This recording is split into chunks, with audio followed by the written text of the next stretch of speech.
আমার এই শান্তি হরণ করতে চান, এমন এক শান্তি যা সমঝোতা আনে, পারবেন এর জবাব দিতে? ধন্যবাদ। ভাই একটা সুন্দর প্রশ্ন করলেন। তিনি ডক্টর ম্যাথু, তার একটা ওয়েবসাইট এবং সংস্থা রয়েছে নাম ক্রিয়েশন। তিনি বললেন যে তিনি শান্তি খুঁজে পেয়েছেন, শান্তি লাভের জন্য এখানে এসেছেন। বললেন যীশু খ্রিস্টের মধ্যে শান্তি খুঁজে পেয়েছেন, তার পাপের জন্য তিনি ক্রুশবিদ্ধ হয়ে মারা গেছেন। তিনি ক্রুশবিদ্ধ হয়ে মারা গেছেন, তাই তিনি আমাকে প্রশ্ন করছেন আমি কি আপনার শান্তি হরণ করতে পছন্দ করি? ভাই আমি কখনো আপনার শান্তি নষ্ট করতে চাই না। আমি আপনার মিথ্যে শান্তি নষ্ট করতে চাই এবং আপনাকে সত্যিকারের শান্তি দিতে চাই। আমি যীশু খ্রিস্টকে তার উপর শান্তি বর্ষিত হোক ভালোবাসি, তাকে শ্রদ্ধা করি এবং সম্মান করি। আমি জানতে চাই আপনিও কি যীশু খ্রিস্টকে ভালোবাসেন কি না। আপনার কাছে আমার একটা প্রশ্ন, জি। আপনি কি একমত? হ্যাঁ। বিশ্বাস করেন যীশু খ্রিস্ট ঈশ্বর? হ্যাঁ। ঠিক আছে ভাই, এবার হয় আপনি সত্যিকারের শান্তি নিন, নয় আমি আপনার শান্তি গ্রহণ করি। ঠিক, ঠিক আছে। যদি আপনার শান্তি প্রকৃত শান্তি হয় আমি আমার শান্তি ছেড়ে দিয়ে আপনার সঙ্গে যোগ দেব। ঠিক আছে। এখন আমাকে বললেন যীশু খ্রিস্ট তার উপর শান্তি বর্ষিত হোক ঈশ্বর। আমি চ্যালেঞ্জ করছি আপনাকে, পারলে বাইবেলের এমন একটা অনুচ্ছেদ দেখান, স্পষ্ট করে বলা একটা অনুচ্ছেদ দেখান, একটা দ্ব্যর্থহীন ভাবে বলা অনুচ্ছেদ দেখান, যেখানে যীশু খ্রিস্ট তার উপর শান্তি বর্ষিত হোক নিজে বলেছেন যে আমি ঈশ্বর অথবা আমার উপাসনা করো, তাহলে আমি খ্রিস্টান ধর্ম গ্রহণ করতে রাজি আছি। আপনি বললেন যীশু হলেন ঈশ্বর। মুসলিমদের যতটা সংশ্লিষ্টতা রয়েছে তাতে ইসলাম ধর্ম হচ্ছে একমাত্র খ্রিস্টান ধর্ম বিশ্বাস যাতে যীশু খ্রিস্টকে তার উপর শান্তি বর্ষিত হোক বিশ্বাস করতে বলা হয়েছে। কোন মুসলিমই মুসলিম হতে পারবে না যদি সে যীশু খ্রিস্টকে বিশ্বাস না করে। আমরা বিশ্বাস করি যে তিনি সর্বশক্তিমান ঈশ্বরের অন্যতম সেরা পয়গম্বর ছিলেন। আমরা বিশ্বাস করি যে তিনি মসীহ ছিলেন, মানে খ্রিস্ট ছিলেন। আমরা বিশ্বাস করি তিনি জন্ম নিয়েছিলেন অলৌকিকভাবে, কোনো পুরুষের সংস্রব ছাড়াই, যা অনেক আধুনিক খ্রিস্টানে বিশ্বাস করে না। আমরা বিশ্বাস করি যে তিনি ঈশ্বরের অনুমতিক্রমে মৃতকে জীবন দান করেছিলেন। আমরা বিশ্বাস করি যে তিনি ঈশ্বরের অনুমতিতে জন্মান্ধর কুষ্ঠরোগীদের সুস্থ করেছিলেন। মুসলিম আর খ্রিস্টানরা এখানে একসঙ্গে চলছি, কিন্তু পার্থক্য আছে। যেমনটা আপনি বললেন যে বেশিরভাগ খ্রিস্টান বিশ্বাস করেন যে যীশু খ্রিস্ট নিজেকে ঈশ্বর দাবি করেছেন।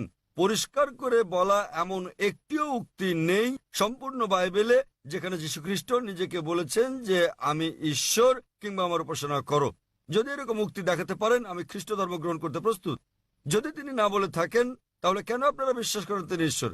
আর কোথায় যীশু খ্রিস্ট নিজে বলেছেন যে আপনাদের পাপ নিয়ে তিনি ক্রুশবিদ্ধ হয়ে মারা গেছেন? এই শিক্ষাটা হচ্ছে পলের। আপনারা কি পলকে না যীশু খ্রিস্টকে তার উপর শান্তি বর্ষিত হোক অনুসরণ করছেন?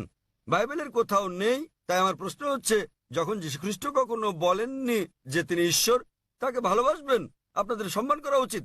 তিনি বলেন যখন তাকে জিজ্ঞাসা করা হলো, যা ছিল প্রথম উপদেশ, সেটা উল্লেখ আছে গসপেল অব মার্ক অধ্যায় নম্বর 12 অনুচ্ছেদ নম্বর 29। তিনি বলেন, শোনো হে ইসরায়েলগণ, আমাদের প্রভু ঈশ্বর হলেন এক ঈশ্বর। তিনি পূর্বসূরি মুসা আলাইহিস সালামের বাণীর আক্ষরিক পুনরাবৃত্তি করেন। তাই আমি আপনাকে বলছি, যদি আপনি যীশু খ্রিস্টের বাণীগুলো জেনে থাকেন, যদি আপনি বলেন যে খ্রিস্টান সেই ব্যক্তি যে যীশু খ্রিস্ট সাল্লাল্লাহু আলাইহি সাল্লামের উপদেশ অনুসরণ করে, যেমন উল্লেখ রয়েছে বুক অব এফিসিয়েন্স অধ্যায় নম্বর 5 অনুচ্ছেদ নম্বর 18, যে মদ পান করো না। এটা আরো উল্লেখ আছে বুক অব প্রভাবস অধ্যায় নম্বর 20 অনুচ্ছেদ নম্বর 1। মদ হচ্ছে ব্যঙ্গকারী, প্রতারিতরা এটা গ্রহণ করে। আমরা মুসলিমরা মদ পান করি না, কিন্তু অনেক খ্রিস্টানই পান করে। এছাড়াও আমরা মুসলিমরা শুকর মাংস খাই না, যেমন বাইবেলে উল্লেখ আছে বুক অব লেভিটিকাস অধ্যায় নম্বর 11 অনুচ্ছেদ 7 ও 8, বুক অব ডিউটেরোনমি অধ্যায় 14 অনুচ্ছেদ নম্বর 8, বুক অব আইজায়া অধ্যায় নম্বর 65 অনুচ্ছেদ 2 থেকে 5। তোমরা শুকর মাংস খাবে না। আমরা মুসলিমরা শুকর মাংস খাই না, কিন্তু খ্রিস্টানদের বেশিরভাগই খায়। যীশু খ্রিস্টকে তার উপর শান্তি বর্ষিত হোক তার জন্মের 8ম দিনে খতনা করা হয়েছিল। এটা আছে গসপেল অব লুক অধ্যায় নম্বর 2 অনুচ্ছেদ নম্বর 21। আমরা মুসলিমরা খতনা করি, কিন্তু বেশিরভাগ খ্রিস্টানই তা করে না। যদি খ্রিস্টান মানে এটা হয় যে ব্যক্তি যীশু খ্রিস্ট সাল্লাল্লাহু আলাইহি সাল্লামের বাণী অনুসরণ করে, তাহলে আমি গর্বের সাথে বলি মুসলিমরা খ্রিস্টানদের চেয়ে অনেক ভালো খ্রিস্টান। তাহলে কোথায় আপনারা যীশু খ্রিস্টের উপদেশ মেনে চলেন আর বলেন যে আপনারা তার উপাসনা করেন? তো ভাই, বাইবেলের এমন একটা অনুচ্ছেদ আপনি উল্লেখ করেন যেখানে যীশু খ্রিস্ট তার নিজের মুখে দ্ব্যর্থহীন ভাষায় বলেছেন যে আমি ঈশ্বর কিংবা আমার উপাসনা করো। ডক্টর জাকির নায়েক, জি ভাই। আমার প্রশ্নটি ছিল শান্তির ওপর, এবং আমার সেই শান্তি রয়েছে। আমি কোনো কিছু প্রমাণ কিংবা আপনার সঙ্গে ভিন্নমত পোষণ করার জন্য কিছু মুখস্থ রাখতে কিংবা বলতে আসি। আমি যা বলতে চাই তা হচ্ছে শান্তি যা আমার বিশ্বাস থেকে এসেছে। কারণ আমরা সবাই পাপী এবং আমাদের পাপ মোচনের জন্য ত্যাগ স্বীকার করা প্রয়োজন।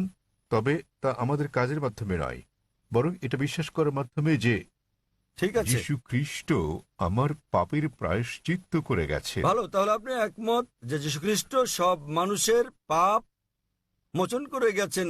আপনি কি ব্যাপারে একমত? যারা তাকে বিশ্বাস ঠিক করে। আছে, তাহলে ধরুন আপনার মতো একজন খ্রিস্টান যে যীশু খ্রিস্টকে বিশ্বাস করে সে আপনার স্ত্রীকে ধর্ষণ করলো, তাহলে কি সে স্বর্গে না নরকে যাবে? মাফ করবেন। যদি একজন খ্রিস্টান হুম। এসে আপনার স্ত্রীকে ধর্ষণ করে, যে বিশ্বাস করে যীশু খ্রিস্ট তার পাপের জন্য মারা গেছেন, তাতে যে পাপই করুক না কেন তার পাপ মোচন হয়ে গেছে। তো না। যীশু খ্রিস্ট যদি তার পাপের জন্য মারা গিয়ে থাকেন, এর অর্থ সব খ্রিস্টান পুরুষরা নারী ধর্ষণ করলে কোনো পাপ হবে না? না, কখনই না। কেন কখনো নয়? আপনি তো বললেন, যদি আপনি কোনো বলেছেন, ব্যক্তি আপনি তো বললেন ভাই, আপনি বললেন আপনার কর্ম আপনাকে স্বর্গে নেবে না, এটা আপনার বিশ্বাস। তাহলে যদি বিশ্বাস করেন যীশু খ্রিস্ট আপনার পাপের জন্য মারা গেছেন, যদি ধর্ষণ করেন, ডাকাতি করেন, যদি অন্য মানুষকে নির্যাতন করেন, তাহলে কি আপনি স্বর্গে যেতে পারবেন? সে খ্রিস্টানই নয়, যদি সে এমন কাজ করে, সহজ কিন্তু ব্যাপার। তিনি তো যীশু খ্রিস্টকে বিশ্বাস করেন, এমন খ্রিস্টান অনেককে না। আমি চিনি। এর মানে এটা ভুল ধারণা, ঠিক আছে? বাইবেলে লেখা আছে, ঠিক। এমনকি শয়তানরাও যীশু খ্রিস্টকে বিশ্বাস করে, কিন্তু তারা তাকে অনুসরণ করে না। ঠিক, ঠিক আছে, তারা অনুসরণ করে না। আপনি কি যীশু খ্রিস্ট ভাই সাল্লামকে অনুসরণ করেন? জি। আপনার কি খতনা করানো হয়েছে? জি। তাহলে না, আমাকে খতনা করানো তাহলে হয়নি। কেন আপনি যীশু খ্রিস্টকে অনুসরণ করেন না? যীশু খ্রিস্টকে অষ্টম দিনে খতনা করানো হয়েছিল। আপনি একজন ডক্টর, জি। ঠিক? আপনি জানেন খতনা স্বাস্থ্যগত দিক দিয়ে কত সেটা উপকারী। আমার হাতে ছিল না, তাহলে সেটা ছিল কেন আমার আপনি পিতামাতার হাতে। তো এখনো আপনি করতে পারেন, কোনো সমস্যা নেই। অবশ্যই। আপনি চাইলে সাহায্য করবো আমি। 1 নম্বর পয়েন্ট। 2 নম্বরটা হচ্ছে, আপনি কি শূকরের মাংস খান ভাই? না, কেন আপনি শূকরের মাংস খান না? ওল্ড টেস্টামেন্টে তা উল্লেখ আছে, ঠিক। এবং ঈশ্বর তা উল্লেখ আপনি কি করেছে। মাদক সেবন করেন? আপনি কি মদ পান করেন? না। ভালো। আপনি কি বিশ্বাস করেন যীশু খ্রিস্ট ঈশ্বর? যিশু ঈশ্বর, যিনি মানুষরূপে পৃথিবীতে এসেছিলেন। কোথায় এটা উল্লেখ আছে বাইবেলের কোন অনুচ্ছেদে আমাকে বলেন? বাইবেলে কোন অনুচ্ছেদে? হ্যাঁ, বাইবেলের কোন অনুচ্ছেদে? কোন অনুচ্ছেদে কোথায় যীশু খ্রিস্ট নিজে বলেছেন যে তিনি ঈশ্বর? ধরেন যদি কেউ আপনাকে ঈশ্বর বলে, আপনি কি বিশ্বাস করবেন আপনি ঈশ্বর? কেউ যদি আমাকে ঈশ্বর বলে, আমি কি তা বিশ্বাস করব? এই বিষয়টা মনে রাখা দরকার। যীশু খ্রিস্ট কখনো নিজেকে ঈশ্বর দাবি করেননি। প্রকৃতপক্ষে আপনি গসপেল অফ ম্যাথিউ অধ্যায় নম্বর 19 অনুচ্ছেদ 16 ও 17 দেখবেন, এক ব্যক্তি যীশু খ্রিস্টের কাছে এসে বলল, ও গুড মাস্টার, কি ভালো কাজ করলে আমি অনন্ত জীবনে প্রবেশ করতে পারবো? তখন যীশু খ্রিস্ট তারপর শান্তি পরিশুদ্ধ হোক বললেন, কেন তুমি আমাকে ভালো বলছো ঈশ্বরকে বাদ দিয়ে? কেন তুমি আমাকে গুড বলছো? একটি মাত্র গুড আছে, আর তা স্বর্গের ঈশ্বর। এবং তুমি যদি অনন্ত জীবন পেতে চাও, তাহলে উপদেশ বাণী মেনে চলো। তিনি কখনোই বলেননি যদি স্বর্গে যেতে চাও তোমরা আমাকে ঈশ্বর বলে বিশ্বাস করো। তিনি কখনো বলেননি যে তোমরা বিশ্বাস করো আমি তোমাদের পাপের জন্য মারা গেছি। তিনি বলেছেন যদি স্বর্গে যেতে চাও তাহলে উপদেশ বাণী মেনে চলো। আর এই উপদেশগুলো কি? ডাকাতি করো না, তোমরা মদ খেও না, প্রতিবেশীর স্ত্রীর প্রতি লালসা করো না। উপদেশ অনুযায়ী কাজ করলে তা তোমাকে স্বর্গে পৌঁছে দেবে। যীশুখ্রিস্ট কখনোই বলেননি যে তিনি ঈশ্বর ছিলেন। তাহলে আপনারা কেন বলছেন যে যীশুখ্রিস্ট তারপর শান্তি বর্ষিত হোক ঈশ্বর? আপনারা তার বাণী মানছেন না। আমি বলিনি যে যিশু ঈশ্বর, আমি বলেছি আমার মনে শান্তি আছে এবং এই শান্তি ভাগ করে নিতে চাই। ভাই, অনেক মানুষ আছে শয়তানের পূজা অর্চনা করার একটা দল আছে, আপনি কি জানেন? আপনি কি এ ব্যাপারে শয়তানের পূজা সচেতন? অর্চনা করার অনেক ঠিক, দল। তাই তারা শয়তানের পূজা করে শান্তি পায়, তবে তা মিথ্যে শান্তি। তাই তো আপনাকে মিথ্যে শান্তি থেকে বের করে নিয়ে এই সত্যিকারের শান্তি দিতে চাই আমি। আপনি যাকে শান্তি বলছেন সেটা প্রকৃত শান্তি নয়। আপনি একটা ভুয়া ঈশ্বরের উপাসনা করছেন। যীশু খ্রিস্ট তার উপর শান্তি বর্ষিত হোক কখনো বলেননি তিনি ঈশ্বর। সুতরাং আপনি ভুল ঈশ্বরের উপাসনা করছেন এবং আপনি ভুয়া শান্তিতে আছেন। যেমন কিছু মানুষ শয়তানের পূজা করেও তারা ভাবে যে তারা সঠিক পথে আছে। আমি আপনাকে এই ভুয়া শান্তি থেকে বের করে নিয়ে আসল শান্তির পথে আনতে চাই, কারণ আমি নিজেকে একজন খাঁটি খ্রিস্টান ভাবি। যদি খ্রিস্টান মানে এমন ব্যক্তি হয় যিনি যীশু খ্রিস্ট বা ঈসা আলাইহিস সালামের বাণী মেনে চলেন, তাহলে আমি খ্রিস্টানদের চেয়ে বড় খ্রিস্টান। আপনি কি জানেন যীশু খ্রিস্ট তারপর শান্তি পরিশুদ্ধ হোক বলেন, গসপেল অফ জন অধ্যায় নম্বর 16 অনুচ্ছেদ 12 থেকে 14, তোমাদেরকে আমার অনেক কিছু বলার আছে, কিন্তু তোমরা এখন তা সহ্য করতে পারবে না। যখন সত্যের আত্মা আসবেন তিনি তোমাদের সত্যের দিকে নিয়ে যাবেন। তিনি তোমাদেরকে ভবিষ্যতের নিদর্শন দেখাবেন, আমাকে গৌরবান্বিত করবেন। যীশু খ্রিস্টের পর কোন নবী ঈসা আলাইহিস সালামকে যীশু খ্রিস্টকে গৌরবান্বিত করেছেন? তিনি নবী মুহাম্মদ সাল্লাল্লাহু আলাইহি সাল্লাম। তাহলে নবী মুহাম্মদের আগমনের পূর্বাভাস, ভবিষ্যৎবাণী রয়েছে বাইবেলে। এমন অনেক উদ্ধৃতি রয়েছে। আপনার কাছে প্রশ্ন, কেন যীশু খ্রিস্ট বা ঈসা আলাইহিস সালামের নির্দেশগুলো মানেন না এবং কেন নবী মুহাম্মদ সাল্লাল্লাহু আলাইহি সাল্লামকে অনুসরণ করেন না? তাহলে আপনি কেমন খ্রিস্টান? আপনি কি বোঝাতে চেয়েছেন যে আমি খ্রিস্টানদের শিক্ষা অনুসরণ করি না? মোটেই তা নয়, আমি রেফারেন্স দিয়ে উদ্ধৃতি দিচ্ছি। বাড়ি ফিরে গিয়ে আপনি বাইবেল দেখেন রেফারেন্স সহ। আমি সত্যিকারের খ্রিস্টান, আপনি খ্রিস্টান নন। যাচাই করা সহজ ভাই। সহজ, খুবই সহজ। আপনি যা বলছেন আমি তা উদ্ধৃতি দিয়ে বলছি, আপনি একটি উদ্ধৃতিও দিতে পারেননি। আমি খ্রিস্ট ধর্মবেত্তাদের চ্যালেঞ্জ করছি। আমি খ্রিস্ট ধর্মবেত্তাদের যে কাউকে চ্যালেঞ্জ করছি। আপনাদের ধর্মবেত্তাদের নিয়ে আসুন। যদি আপনি বলেন যে আপনার ধর্ম সম্পর্কে জ্ঞান নেই, তাহলে আপনার ধর্মবেত্তাদের নিয়ে আসুন, বিশ্বের শ্রেষ্ঠ, এবং আমরা সংলাপে বসবো। নিশ্চয়। তবে সে ব্যক্তিকে হতে হবে বিজ্ঞ, রাস্তাঘাটে জানাতন লোক নয়, এমন ব্যক্তি যিনি মানুষকে আকৃষ্ট করতে পারেন, এমন ব্যক্তি যিনি পড়াশোনা করেছেন। আপনি ভারতের মধ্যে, বিশ্বের মধ্যে যিনি সবচেয়ে ভালো তাকে নিয়ে আসুন, আমরা সংলাপ করব।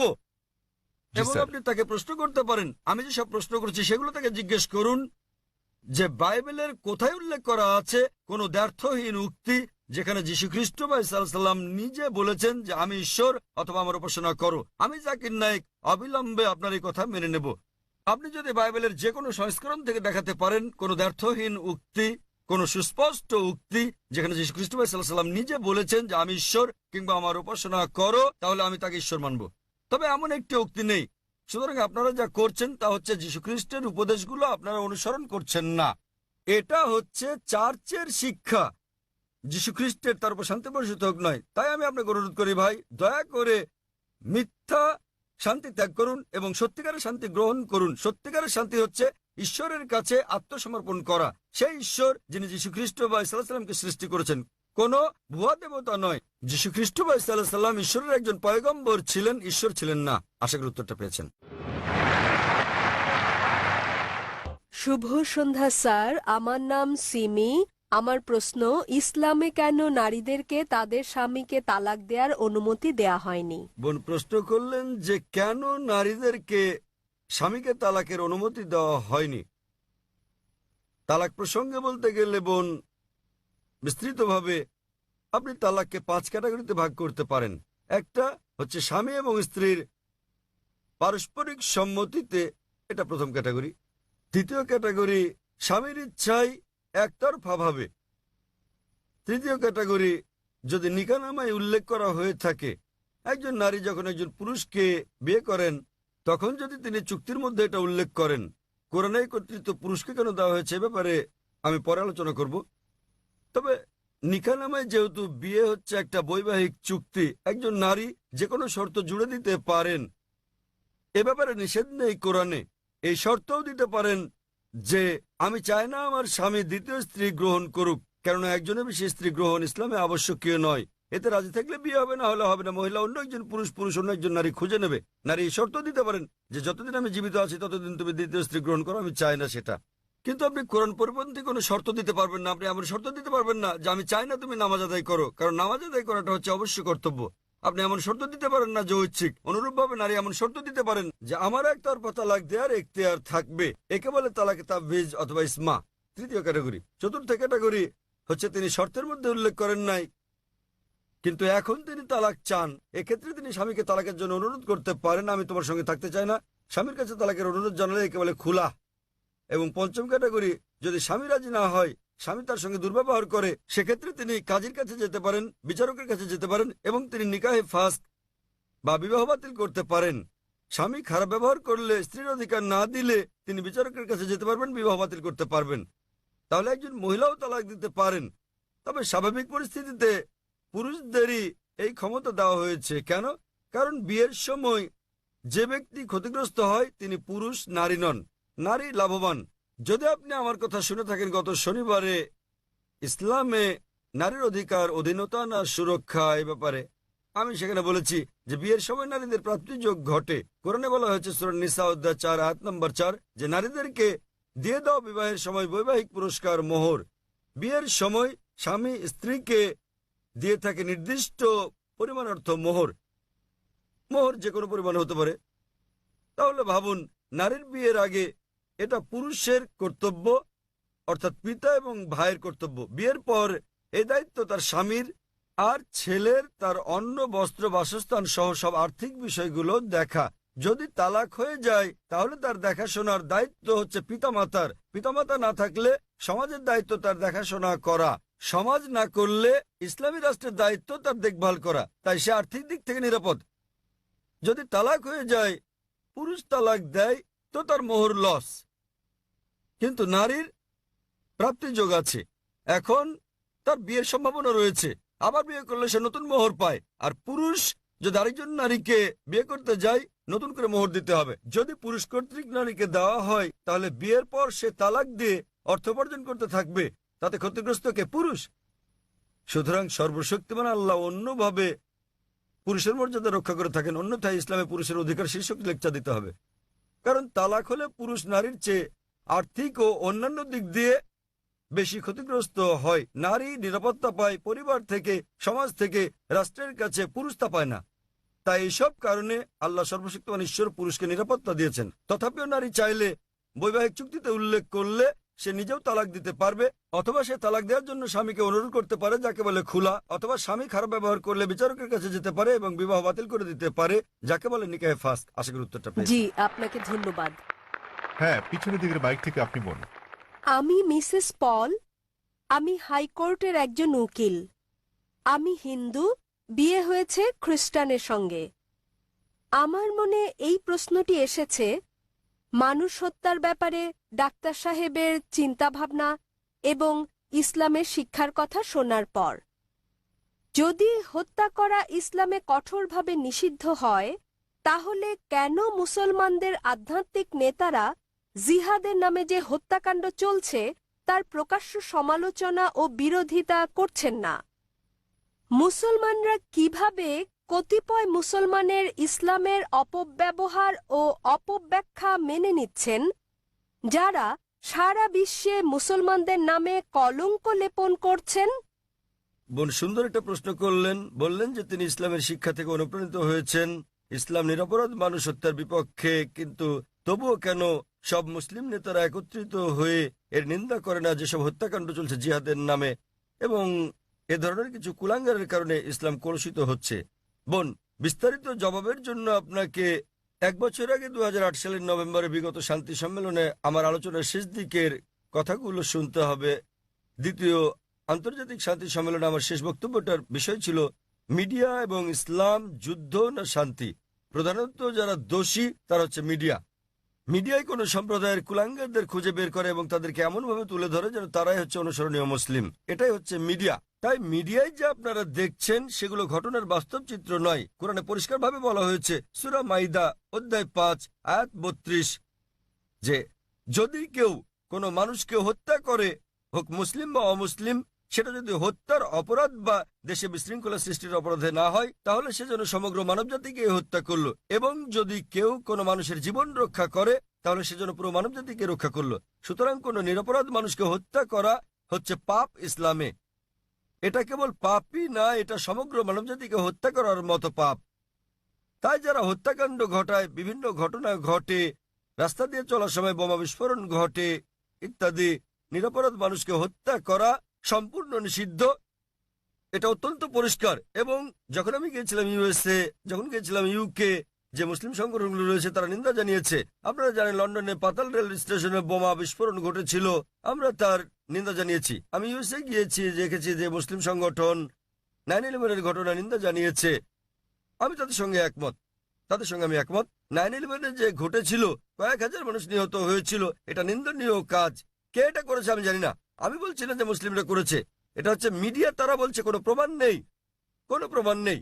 কিন্তু যে করুক না কেন, ইন্টারনেটে ঢুকলে আপনি দেখবেন অনেক প্রামাণ্য চিত্র আছে যাতে দেখানো হয়েছে যে এটা সরকারের কাজ, অভ্যন্তরীণ ষড়যন্ত্র। জর্জ বুশ করেছে, এটা আমি জানি না কে করেছে। তবে যেই করুক, 9/11-এর টুইন টাওয়ারে বোমা হামলার ঘটনায় হাজার হাজার নিরপরাধ মানুষ হত্যা করা, এটা নিন্দনীয়। 50 জনের বেশি মানুষ মারা গেছে লন্ডনের পাতাল রেল বোমা হামলার ঘটনায়, সেটাও নিন্দনীয়। 2 বছর আগে জুলাই মাসে বোম্বেতে ট্রেনে যে বোমা হামলার ঘটনা ঘটে, সেখানে 100-রও বেশি মানুষ নিহত হয়, এটাও নিন্দনীয়। কিন্তু এখানেই থামলে চলবে না। একইভাবে আমি আফগানিস্তানে হাজার হাজার মানুষ হত্যারও নিন্দা জানাই, নিন্দা করি। ইরাকে হাজার হাজার মানুষ হত্যার, ফিলিস্তিনে হাজার হাজার মানুষ হত্যারও নিন্দা করি। আমি একে শ্বেত সন্ত্রাসবাদ বলি। আপনারা জানেন তারা কি করছে? তারা ক্ষেপণাস্ত্র পাঠাচ্ছে, তারা পাঠাচ্ছে বোমা। আপনারা জানেন ফিলিস্তিনিরা তারা লড়াই করছে ইটপাটকেল দিয়ে, আর তাদেরকে বলা হচ্ছে সন্ত্রাসী। আপনারা জানেন আমেরিকা বোমা পাঠাচ্ছে, প্যাট্রিয়ট ক্ষেপণাস্ত্র, গুচ্ছ বোমা পাঠাচ্ছে। এই গুচ্ছ বোমা যখন কোথাও পড়ে, তখন এটা অনেকগুলো বোমায় বিভক্ত হয়। এভাবে হাজার হাজার আফগানকে হত্যা করা হচ্ছে। কিন্তু কেন? এটা কাপুরুষোচিত কাজ। সেজন্য সমাপনী বক্তৃতায় আমি বলেছিলাম গত কয়েক শতাব্দীর সবচেয়ে বড় সন্ত্রাসী জর্জ বুশ। 1 নাম্বার। জর্জ বুশের মতো এত মানুষ আর কেউ হত্যা করেনি। এখন তিনি আর ক্ষমতায় নেই। ইরাকে তিনি ওষুধের ওপর নিষেধাজ্ঞা আরোপ করেন এবং জর্জ বুশের কারণে ইরাকের 5 লাখ শিশু নিহত হয়। আমরা ভালো করে জানি এমনকি যদি একমত হয়ে যায় সেখানে একজন লোক লুকিয়ে আছে, এই লোকটি যে বিন লাদেন তার তো কোনো প্রমাণ নেই। যদি তিনি লুকিয়েও থাকেন, ভাবুন সেক্ষেত্রে আপনি একজন মানুষের জন্য হাজার হাজার মানুষকে হত্যা করছেন। এটা দুঃখজনক। আমরা দেখতে পাচ্ছি যে এটা মিডিয়া তুলে ধরছে। মিডিয়া যা তুলে ধরছে তা হচ্ছে মুসলিমরা এই কাজ করেছে। আমি জানি বোন, কুলাঙ্গার আছে, আমাদের সম্প্রদায়ে কুলাঙ্গার আছে, সব সম্প্রদায় তো কুলাঙ্গার রয়েছে। ভারতীয় মিডিয়া কাশ্মীর নিয়ে কথা বলে, কতবার বলেছে আসাম নিয়ে, নকশাল মাওবাদীদের নিয়ে। আপনি জানেন ভারতের জন্য সবচেয়ে বড় হুমকি হচ্ছে মাওবাদীরা। তারা কি করছে? তারা থানায় বোম মারছে, তারা পুলিশ হত্যা করছে। ভারতের বেশিরভাগ হত্যাকাণ্ডই ঘটায় মাওবাদীরা, কমিউনিস্টরা, এলটিটি, হিন্দুরা। কিন্তু কে তাদেরকে বলছে হিন্দু সন্ত্রাসী? আপনি আসামে গেলে দেখবেন খ্রিস্টান সন্ত্রাসী। হিন্দুরা যখন সন্ত্রাস করে তখন আপনারা বলেন এলটিটিই, লিবারেশন তামিল টাইগার্স ইলম। আপনি যুক্তরাজ্যে গেলে দেখবেন আইআরএ, আইরিশ রিপাবলিকান আর্মি, তারা ক্যাথলিক। প্রোটেস্ট্যান্ট আর ক্যাথলিকদের মধ্যে বিস্তর তফাৎ রয়েছে। কেউ তাদেরকে ক্যাথলিক সন্ত্রাসী বলছে না কেন? তাহলে আমরা কি দেখছি? কোন ধর্মই নিরপরাধ মানুষকে হত্যা করতে শেখায় না, কিন্তু মুসলিমদের চেয়ে অমুসলিমরাই বেশি নিরপরাধ মানুষকে হত্যা করছে। তথাকথিত মুসলমান যারা নিরপরাধ মানুষকে হত্যা করে তারা আসলে মুসলিম নয়, তারা কোরআন এবং নবীর শিক্ষা অনুসরণ করে না। কিন্তু মিডিয়া কি করছে? তারা এইসব কুলাঙ্গারদের খুঁজে বের করে তাদেরকে অনুসরণীয় মুসলিম হিসেবে তুলে ধরছে। তাই প্রথমে দোষ দিতে হবে মিডিয়াকে। মিডিয়া মিডিয়া বানাতে পারে কালোকে সাদা, দিনকে রাত, হিরোকে ভিলেন, ভিলেনকে হিরো। আপনি আমার লেকচার শুনতে পারেন সন্ত্রাস কি মুসলিমদের একচেটিয়া, তাহলে বিস্তারিত জানতে পারবেন ইনশাআল্লাহ। ধন্যবাদ। শুভ সন্ধ্যা স্যার। Good evening. আমার নাম রাহুল গাওকার এবং আমি একজন ছাত্র। আমি ইসলাম ধর্ম সম্পর্কে আপনার কাছে জানতে চাই, অন্যান্য মুসলমানদের তুলনায় কেন শিয়া মুসলমানদের কম গুরুত্ব দেয়া হয়। আমি আমার এক মুসলমান বন্ধুর কাছে শুনেছি তাদেরকে শিয়া পরিবারের পানীয় পান করার অনুমতি দেয়া হয় না। পানীয় না, ঠিক আছে? আমি আসলে জানতে চাই, এও বলা হয়ে থাকে যে ইরাকে সাদ্দাম হোসেন যা করেছেন, তিনি রাসায়নিক গ্যাস প্রয়োগ করেছেন, তিনি শিয়াদের উপর নৃশংসতা চালিয়েছেন, যা দ্বিতীয় বিশ্বযুদ্ধের সময় ইহুদিদের উপর হিটলারের নির্যাতনের সঙ্গে তুলনীয়। তাহলে এটিকে কি আপনি অবিচার মনে করেন না? আমি আরো জানতে চাই, প্রকৃতপক্ষে পূর্বে শিয়ারা ইসলাম ধর্মে যে ভুল করেছে তারা আজও তার প্রায়শ্চিত্ত করে যাচ্ছে কিনা। ভাই প্রশ্ন করলেন যে শিয়াদের কেন নিচ বললে গণ্য করা হয়, তারা কি অপরাধ করেছে, সাদ্দাম হোসেন কেন তাদেরকে হত্যা করেছে, যেমন জার্মানিতে হিটলার রাসায়নিক অস্ত্র দিয়ে ইহুদিদের হত্যা করেছে ইত্যাদি। ভাই ইসলামে কোনো শিয়া সুন্নি নেই, কোনো শিয়া সুন্নি নেই ইসলামে। অনেক লোক আছে। আমি উত্তরটা দেই, আমি উত্তর দেব। আপনার প্রশ্নের উত্তর দেওয়ার পর আপনি বলবেন। ইসলামে কোনো শিয়া সুন্নি নেই। কোরআনে বলা হয়েছে সূরা আলে ইমরান অধ্যায় 3 আয়াত নম্বর 103, ওয়াতাসিমু বিহাবলিল্লাহি জামিআ ওয়া লা তাফাররাকু। তোমরা আল্লাহর রজ্জু শক্ত করে ধরো এবং পরস্পর বিচ্ছিন্ন হও না। আমাদেরকে আল্লাহর রজ্জু ধরতে হবে, এটা কোরআন এবং নবী মুহাম্মদ সাল্লাল্লাহু আলাইহি ওয়াসাল্লামের সহিহ হাদিস। যদি আপনি এই রজ্জু ধরেন তাহলে আপনি খাঁটি মুসলিম। ইসলামে শিয়া সুন্নি নেই এবং ইসলামে কোনো ভাগ নেই। কোরআন বলছে সূরা আনাম অধ্যায় নম্বর 6 আয়াত নম্বর 159, হে নবী, নিশ্চয়ই যারা খণ্ড বিখণ্ড করেছে, অনেক দল করেছে ইসলাম ধর্মকে, তাদের সাথে আপনার কোনো সম্পর্ক নেই। আল্লাহ বিচার দিবসে তাদের ব্যাপারটা দেখবেন। এবং আমাদের নবী মুহাম্মদ সাল্লাল্লাহু আলাইহি ওয়াসাল্লাম বলেছেন যে মুসলিমদের মধ্যে 73টি দল হবে, এর মধ্যে কেবলমাত্র একটি দল যাবে জান্নাতে। সাহাবাগণ জিজ্ঞেস করলেন কোন দলটি? যারা অনুসরণ করবে আমাকে এবং আমার সাহাবীদের, যারা কোরআন এবং নবীর সহিহ হাদিস মেনে চলবে তারা। সুতরাং কোরআন বলছে ধর্মকে খণ্ড বিখণ্ড করো না। আমাদের নবী বলেন, এমনকি কোরআনে বলা হয়েছে কিছু লোক থাকবে তারা দল সৃষ্টি করবে। কতটা? 73টা। যে দল সঠিক পথে থাকবে তারা বিভাজন সৃষ্টি করবে না। সুতরাং যে কেউ নিজেকে মুসলিম ছাড়া অন্য কিছু বললেও শব্দটি হবে মুসলিম। মুসলিম মানে যে নিজের ইচ্ছাকে আল্লাহর কাছে সমর্পণ করেছে। নবী কি ছিলেন? তিনি শিয়া ছিলেন না সুন্নি ছিলেন? তিনি কি ছিলেন? তিনি ছিলেন মুসলিম। এবং এর আগে আমি বোনকে যে জবাব দিয়েছি তাতে ছিল সূরা আলে ইমরান অধ্যায় 3 আয়াত নম্বর 64 বলা হয়েছে, ফাকুলু শাদু বিআন্না মুসলিমুন। সাক্ষী থাকো যে আমরা মুসলিম। বিচার করার জন্য আপনি কি করবেন মুসলিমরা ঠিক না ভুল পথে চলছে? আপনি দেখবেন কোরআন। মোহাম্মদ, জাকির, সুলতান, আব্দুল্লাহ, যে কোনো নাম হোক, কোনো সমস্যা নেই। নিজেকে পরীক্ষা করতে বলেন, যদি সে কোরআন এবং নবীর নির্ভরযোগ্য বাণী বুখারী, মুসলিম ইত্যাদি অনুসরণ করে তাহলে সে খাঁটি মুসলিম। যদি সে নবীর প্রকৃত শিক্ষার বাইরে যায়, বুখারী, মুসলিম এবং অন্যান্য সহিহ হাদিসের বাইরে যায় এবং কোরআনের বিপক্ষে যায়, তাহলে সে প্রকৃত মুসলিম নয়। প্রকৃত মুসলিম হচ্ছে সে যে মেনে চলে কোরআন এবং নবী মোহাম্মদ সাল্লাল্লাহু সাল্লামের যথাযথ শিক্ষা। সুতরাং এটা জানার পর নিজেকে সে যাই বলুন না কেন, যদি না মেনে চলেন কোরআন এবং নবীর সব শিক্ষা হাদিস, তাহলে সে প্রকৃত মুসলিম নয়। আপনার প্রশ্নের দ্বিতীয় অংশ, সাদ্দাম হোসেন। প্রশ্নের মধ্যে সাদ্দাম হোসেন নেই, আছে প্রশ্নের মধ্যে? হ্যাঁ, সাদ্দাম হোসেন। সাদ্দাম হোসেন শিয়াদের হত্যা করেন। ভাই, আমি জানি না তিনি শিয়াদের হত্যা করেছেন কিনা, এটা মিডিয়া বলছে, কিন্তু হোক সাদ্দাম হোসেন, হোক হিটলার, হোক জর্জ বুশ, যে কোনো নিরপরাধ মানুষকে হত্যা করে, শিয়া সুন্নি বাদ দেন, যদি সে হত্যা করে নিরপরাধ কোনো হিন্দু, নিরপরাধ খ্রিস্টান, নিরপরাধ ইহুদিকে, তাহলে সেটা বড় অপরাধ। হোক না কেন সাদ্দাম হোসেন, হোক জর্জ বুশ, হোক না হিটলার, যে কোনো নিরপরাধ মানুষকে হত্যা করে, হোক সে মুসলিম বা মুসলিম, হোক না কোনো হিন্দু বা খ্রিস্টান কিংবা ইহুদি, যদি কেউ কোনো নিরপরাধ মানুষকে হত্যা করে, সেটা হচ্ছে একটা পাপ কাজ, এটা নিষিদ্ধ। কারো সাফাই করতে আমি এখানে আসিনি, তাতে হোক তার নাম জর্জ বুশ, হিটলার, সুলতান, আব্দুল্লাহ, টম, ডিক, হ্যারি বা যে কেউ, যে কোনো নির্দোষ মানুষকে হত্যা করা সবার জন্য নিষিদ্ধ। আশা করি উত্তরটা পেয়েছেন। স্যার, তার মানে আপনি বলতে চান আমাদের শিয়া, সুন্নি কিংবা বহুরি মুসলিমে বিশ্বাস করা উচিত নয়, আমি তা স্যার? বলছি না।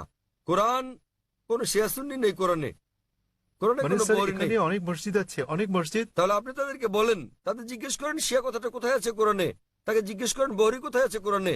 স্যার, এটা আমার কলেজ বান্দ্রায়, স্যার, আমি অধ্যয়ন করছি। সুতরাং তারা মেনে চলছে না। আপনাকে যা করতে হবে তা হচ্ছে তাদের জিজ্ঞেস করেন তারা কি মোহাম্মদ সাল্লাল্লাহু আলাইহি সাল্লামের শিক্ষা অনুসরণ করে চলছে, তারা কি আল্লাহ সুবহানাহু ওয়া তাআলার শিক্ষা অনুসরণ করছে। আল্লাহ কোরআনে বলেছেন, সূরা আনাম অধ্যায় নম্বর 6 আয়াত নম্বর 159, যারা সৃষ্টি করেছে বিভক্তি ইসলাম ধর্মে, তাদেরকে আপনার কিছু করার নেই। ইসলাম ধর্মে বিভক্তি সৃষ্টি করা এটা হচ্ছে হারাম।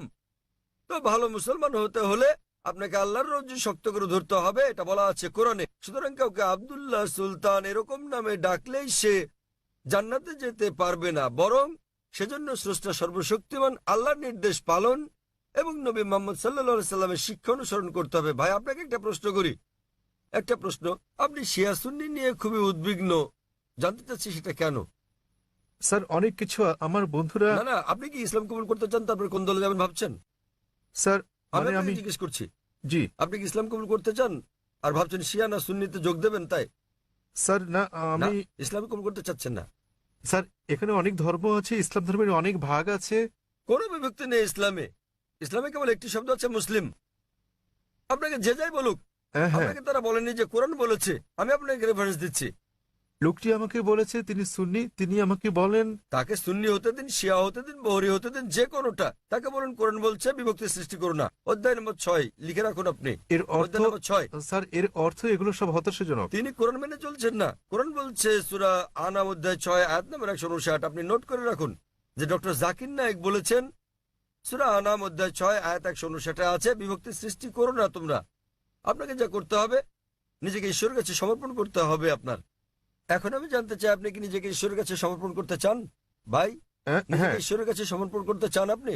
স্যার, আমি ইসলামকে শ্রদ্ধা করি, আমি না, না, ইসলামে ঠিক বিশ্বাস আছে। করি। আপনি ইসলামকে শ্রদ্ধা করেন, আপনি কি এক ঈশ্বরে বিশ্বাস করেন? হ্যাঁ, এক ঈশ্বরে বিশ্বাস করেন আপনি? হ্যাঁ, জি স্যার, আমি ঈশ্বরে বিশ্বাস করেন, করি। মূর্তি পূজা করা ঠিক নয়? হ্যাঁ, হ্যাঁ, আপনি কি বিশ্বাস করেন ঈশ্বরের কোনো প্রতিমা নেই? ঈশ্বরের কোনো প্রতিমা নেই। আপনি কি তা বিশ্বাস করেন? আমি জানি না স্যার। আপনি কি প্রতিমা পূজায় বিশ্বাসী? হ্যাঁ, হ্যাঁ, আপনি কি প্রতিমা পূজায় বিশ্বাস করেন? কি বললেন? প্রতিমা পূজা ঠিক না ভুল? মানে ঈশ্বর? না। আপনি কি বিশ্বাস করেন প্রতিমা পূজা করা ঠিক না ভুল? হ্যাঁ, এটা ঠিক না ভুল? এটি ঠিক স্যার। প্রতিমা পূজা করা, কিন্তু এটা তো বেদের বিপরীত। আপনাদের বেদ বলছে তোমরা এক ঈশ্বর ছাড়া কারো উপাসনা করবে না। এটা উল্লেখ আছে আপনাদের যজুর্বেদে অধ্যায় 32 অনুচ্ছেদ 3, শ্বেতার উপনিষদ অধ্যায় 4 অনুচ্ছেদ 19। न तस्य प्रतिमा अस्ति মহান ঈশ্বরের কোনো পুতুল নেই, কোনো আকৃতি নেই, কোনো ফটোগ্রাফ নেই, কোনো ছবি নেই, কোনো প্রতিমা নেই, কোনো ভাস্কর্য নেই, কোনো মূর্তি নেই। আমি আপনাকে জিজ্ঞেস করছি, যখন আপনাদের বেদ বলছে ঈশ্বরের কোনো আকৃতি নেই, কোনো মূর্তি নেই, কোনো প্রতিমা নেই, এরপরও কি আপনি প্রতিমা পূজা বিশ্বাস করেন? জি স্যার। শিয়া সুন্নি বাদ দেন, আপনাকে জিজ্ঞেস করছি, আপনি কি বেদ মানেন? স্যার, অনুসরণ করছেন কি না? ধর্ম মানেন কি না? স্যার, কারণ আমি এই ধর্মের স্যার। ঠিক, তাই আমি বলছি যে এটা আমার ভুল নয় স্যার, আমি এই এই ধর্মের মধ্যে জন্ম মধ্যে নিয়েছি বড় স্যার। হলেও আমি জিজ্ঞেস করছি যে অধ্যয়ন করা আপনার কর্তব্য কিনা। সে কারণে আপনার বেদ, আমি এই বিষয়টি অনুসন্ধান তাই আমি করছি। আপনাকে বলছি ভাই, আপনাদের ধর্মগ্রন্থ বেদে আছে, যজুর্বেদ অধ্যায় 32 অনুচ্ছেদ 3, শ্বেতাশ্বেতার উপনিষদ অধ্যায় 4 অনুচ্ছেদ 19, এটা বলছে, न तस्य प्रतिमा अस्ति। এটা একটা সংস্কৃত উদ্ধৃতি। এর মানে সর্বশক্তিমান ঈশ্বরের কোনো প্রতিমা নেই, কোনো আকৃতি নেই, কোনো আলোকচিত্র নেই, কোনো ছবি নেই, কোনো ভাস্কর্য নেই, কোনো প্রতিমূর্তি নেই, কোনো পুতুল নেই। যদি আপনার ধর্মগ্রন্থ বলে সর্বশক্তিমান ঈশ্বরের প্রতিমা নেই, তাহলে কি প্রতিমা পূজা করা ঠিক না ভুল? ঠিক না ভুল? ঠিক বেঠিক ঠিক করার মতো এত বড় ব্যক্তি আমি নই স্যার। না না, আপনার ধর্মগ্রন্থ বলছে ঈশ্বরের কোনো আকৃতি নেই, কোনো প্রতিমা নেই, কোনো মূর্তি নেই, কোনো ছবি নেই, তথাপি ঈশ্বরের মূর্তি করা ঠিক না ভুল? কেন আমার পূর্ববর্তী ব্যক্তিগণ মানে আমার পূর্বসূরীরা কেন এই কাজ করেছে স্যার? স্যার আমি তাদের দোষ দিতে জি? পারি না। আমার আমার পূর্বসূরীরা, আমার পূর্বে হিন্দু ধর্মের লোকের এটা করেছে স্যার। স্যার আমি তাদের দোষ দিতে আমি পারি না। হিন্দুদের প্রশ্ন করছি না, আমি আপনাকে জিজ্ঞেস করছি আপনার ধর্মগ্রন্থ, আপনার ধর্মের সবচেয়ে গ্রহণযোগ্য গ্রন্থ কোনটি? আপনি জানেন না? কি আপনি স্যার? কি জানেন আপনার ধর্মের সর্বশ্রেষ্ঠ গ্রন্থ কোনটি? স্যার এটা মানে হচ্ছে বেদ। হ্যাঁ তাহলে আপনি দেখেন আমার ভিডিও ক্যাসেট ইসলাম ও হিন্দু ধর্মের সাদৃশ্য সমূহ। আমি অনুরোধ করছি ভলান্টিয়ারদের তাকে একটা ইসলাম ও হিন্দু ধর্মের সাদৃশ্য নামে ডিভিডি দেওয়ার জন্য। আপনার কোনো প্রশ্ন থাকলে আমার সঙ্গে সাক্ষাৎ করতে পারেন, ইনশাল্লাহ আপনার সন্দেহ দূর হবে। আর আমি আপনাকে অনুরোধ করব এটা পড়ুন, বুঝুন এবং সঠিক শান্তি খুঁজে নিন। স্যার শেষ কথা আমি আপনাকে জিজ্ঞেস করতে চাই স্যার, মানে আমাদেরকে এসব বিশ্বাস করলে হবে না যে ইসলামে অনেক বিভক্তি আছে, যেমন শিয়া সুন্নি, এগুলো আমাদের বিশ্বাস করা উচিত নয়, আমাদের কেবল কোরআনে বিশ্বাস করা উচিত। ঠিক। কোরআন এবং নবীর সহিহ হাদিস ব্যাস। যে কোনো আলেম যায় বলুন, কোরআন বলছে সূরা নিসা অধ্যায় 4 আয়াত নম্বর 59, अतिउल्लाह अतिउर रसूल। আল্লাহ ও তার রাসূলকে মানো এবং অতঃপর তোমাদের মধ্যে যারা আদেশ দানের কর্তৃত্বপ্রাপ্ত, যাদেরকে এই কাজের দায়িত্ব দেওয়া হয়েছে তাদের, অর্থাৎ আপনাকে আল্লাহ এবং সর্বশক্তিমান ঈশ্বর, তার রাসূল এবং জ্ঞানী ব্যক্তিদের মান্য করতে হবে। কিন্তু আয়াতটা এখানেই শেষ হয়নি। আরো বলা হয়েছে যদি তারা কোনো বিষয়ে একমত হতে না পারে তো আল্লাহ তার রাসূলের উপর ছেড়ে দাও। যদি কেউ আপনাকে কিছু বলে আপনি তা কোরআন এবং সহিহ হাদিস দিয়ে যাচাই করুন সেটা ঠিক না ভুল। এ কারণে যে কোনো আলেম যাই বলুক না কেন তার কোনো মূল্য নেই ইসলামে। স্যার আমাদের সেখানে বিষয় হচ্ছে আল্লাহ সর্বশক্তিমান ঈশ্বর ও তার বার্তাবাহক। কোন আলেম কিছু বললে তা যদি কোরআন এবং সহিহ হাদিসের সঙ্গে মিলে তো আমরা গ্রহণ করি, আর যদি কোরআন হাদিসের বিপরীতে হয় তা প্রত্যাখ্যান করি। স্যার কোন ব্যক্তি নিজেকে মুসলিম বলে দাবি করলে আপনি তাকে বলবেন कुल हाथु बुरहानकुम প্রমাণ দাও इन कुंतुम सादिकिन। যদি সত্যবাদী হও। সে কারণেই যখন আমি প্রশ্নের উত্তর দেই আমি কোরআন এবং সহিহ হাদিসের রেফারেন্স দেই। যা আমি বলছি, যা ডক্টর জাকির নায়েক বলছেন, তা কিছুই নয় ইসলামে, কোনোই মূল্য নেই তার। আমি যা বলি ইসলামে তার মূল্য হচ্ছে শূন্য। যা কোরআন বলছে, সর্বশক্তিমান ঈশ্বর বলছেন, যা আমাদের প্রিয় নবী মুহাম্মদ সাল্লাল্লাহু সাল্লাম বলছেন তা মূল্যবান। তাই আমি যা দিচ্ছি তা হচ্ছে রেফারেন্স। যারা জানেন না আমি তাদের রেফারেন্স দিচ্ছি। আমার উত্তরের ভিত্তি কোরআনের বিভিন্ন আয়াতের শিক্ষা, আমার জবাবের ভিত্তি নবীর বাণী, সহিহ বুখারী খণ্ড নাম্বার ইত্যাদি প্রমাণ হিসেবে। সুতরাং তারা যা বলেন তার মূল্য আছে, আমি যা বলি মূল্য নেই। আশা করি উত্তরটা পেয়েছেন। আমরা পুরুষদের শাড়ির মাঝের দিকের মাইক থেকে পরবর্তী প্রশ্নটি নেব। সকলকে শুভ সন্ধ্যা এবং শুভ সন্ধ্যা ডক্টর নায়েক। আজ আমি এক মানুষ কথা বলছি মানবতার পক্ষে। এখানে ডক্টর নায়েক রয়েছেন। আমরা আপনার নাম জানতে পারি হ্যাঁ, দয়া করে? আমি চিরাগ, এবং দয়া করে আমার ধর্ম জিজ্ঞাসা করবেন না। ডক্টর নায়েক, আপনি সম্ভবত মুসলিম পরিবারে জন্মগ্রহণ করেছেন, তাই আপনি মুসলমান, তাই আপনি সেটাই অনুমোদন করছেন। যদি আপনি হিন্দু পরিবারে জন্ম নিতেন তাহলে আজ আপনার হিন্দু ধর্ম হতে পারত। এক্ষেত্রে আমি মনে করি চরম জাতি কেন্দ্রিকতা থেকে আপনি ভাবছেন আপনার ধর্ম, সংস্কৃতি, বিশ্বাস ও ধারণা শ্রেষ্ঠ। তাই আপনি বলছেন যে শিখ অথবা আর্য সমাজ বা যে ধর্মেই প্রতিমা পূজা পরিত্যাগ করার কথা বলা হয়েছে সেটি আপনি সমর্থন করেছেন। আমার মতে একই জায়গায় ঘুরপাক না খেয়ে মানবতার ব্যাপক ধর্ম নিয়ে আমাদের আলোচনা করা উচিত। কোনো মন্তব্য কিংবা যুক্তি ভাই স্যার? খুব সুন্দর একটা প্রশ্ন করেছেন। তিনি বলেছেন মুসলিম পরিবারে জন্ম নেওয়ার কারণে আমি ইসলাম ধর্ম অনুমোদন করছি। হতে পারতো আমি যদি হিন্দু পরিবারে জন্ম নিতাম তাহলে হিন্দু ধর্মই পছন্দ করতাম আমি, এবং আমি শিখ ধর্ম ও আর্য সমাজকে সমর্থন করি, কারণ আমার দৃষ্টিভঙ্গির সঙ্গে তাদের মিল আছে এবং এর আশেপাশে আমি বিচরণ করছি। বরং আমার আরো বৃহৎ পরিসরে কথা বলা উচিত ছিল। খুব ভালো প্রশ্ন হ্যাঁ, ভাই। আমি আপনার সাথে একমত। 19 বছর বয়স পর্যন্ত আমি মুসলমান ছিলাম, কারণ আমার পিতা মুসলমান ছিলেন। বয়স 19 বছর হওয়ার পর আমি তুলনামূলক ধর্ম অধ্যয়ন করা শুরু করলাম। এখন আমি ব্যক্তিগত পছন্দে মুসলমান। আর বিশ্বাস করেন, যদি আপনি ইসলামের চেয়ে ভালো কোনো ধর্ম আমাকে দেখাতে পারেন, তাহলে আজই আমি সেই ধর্ম গ্রহণ করতে প্রস্তুত আছি। আজই।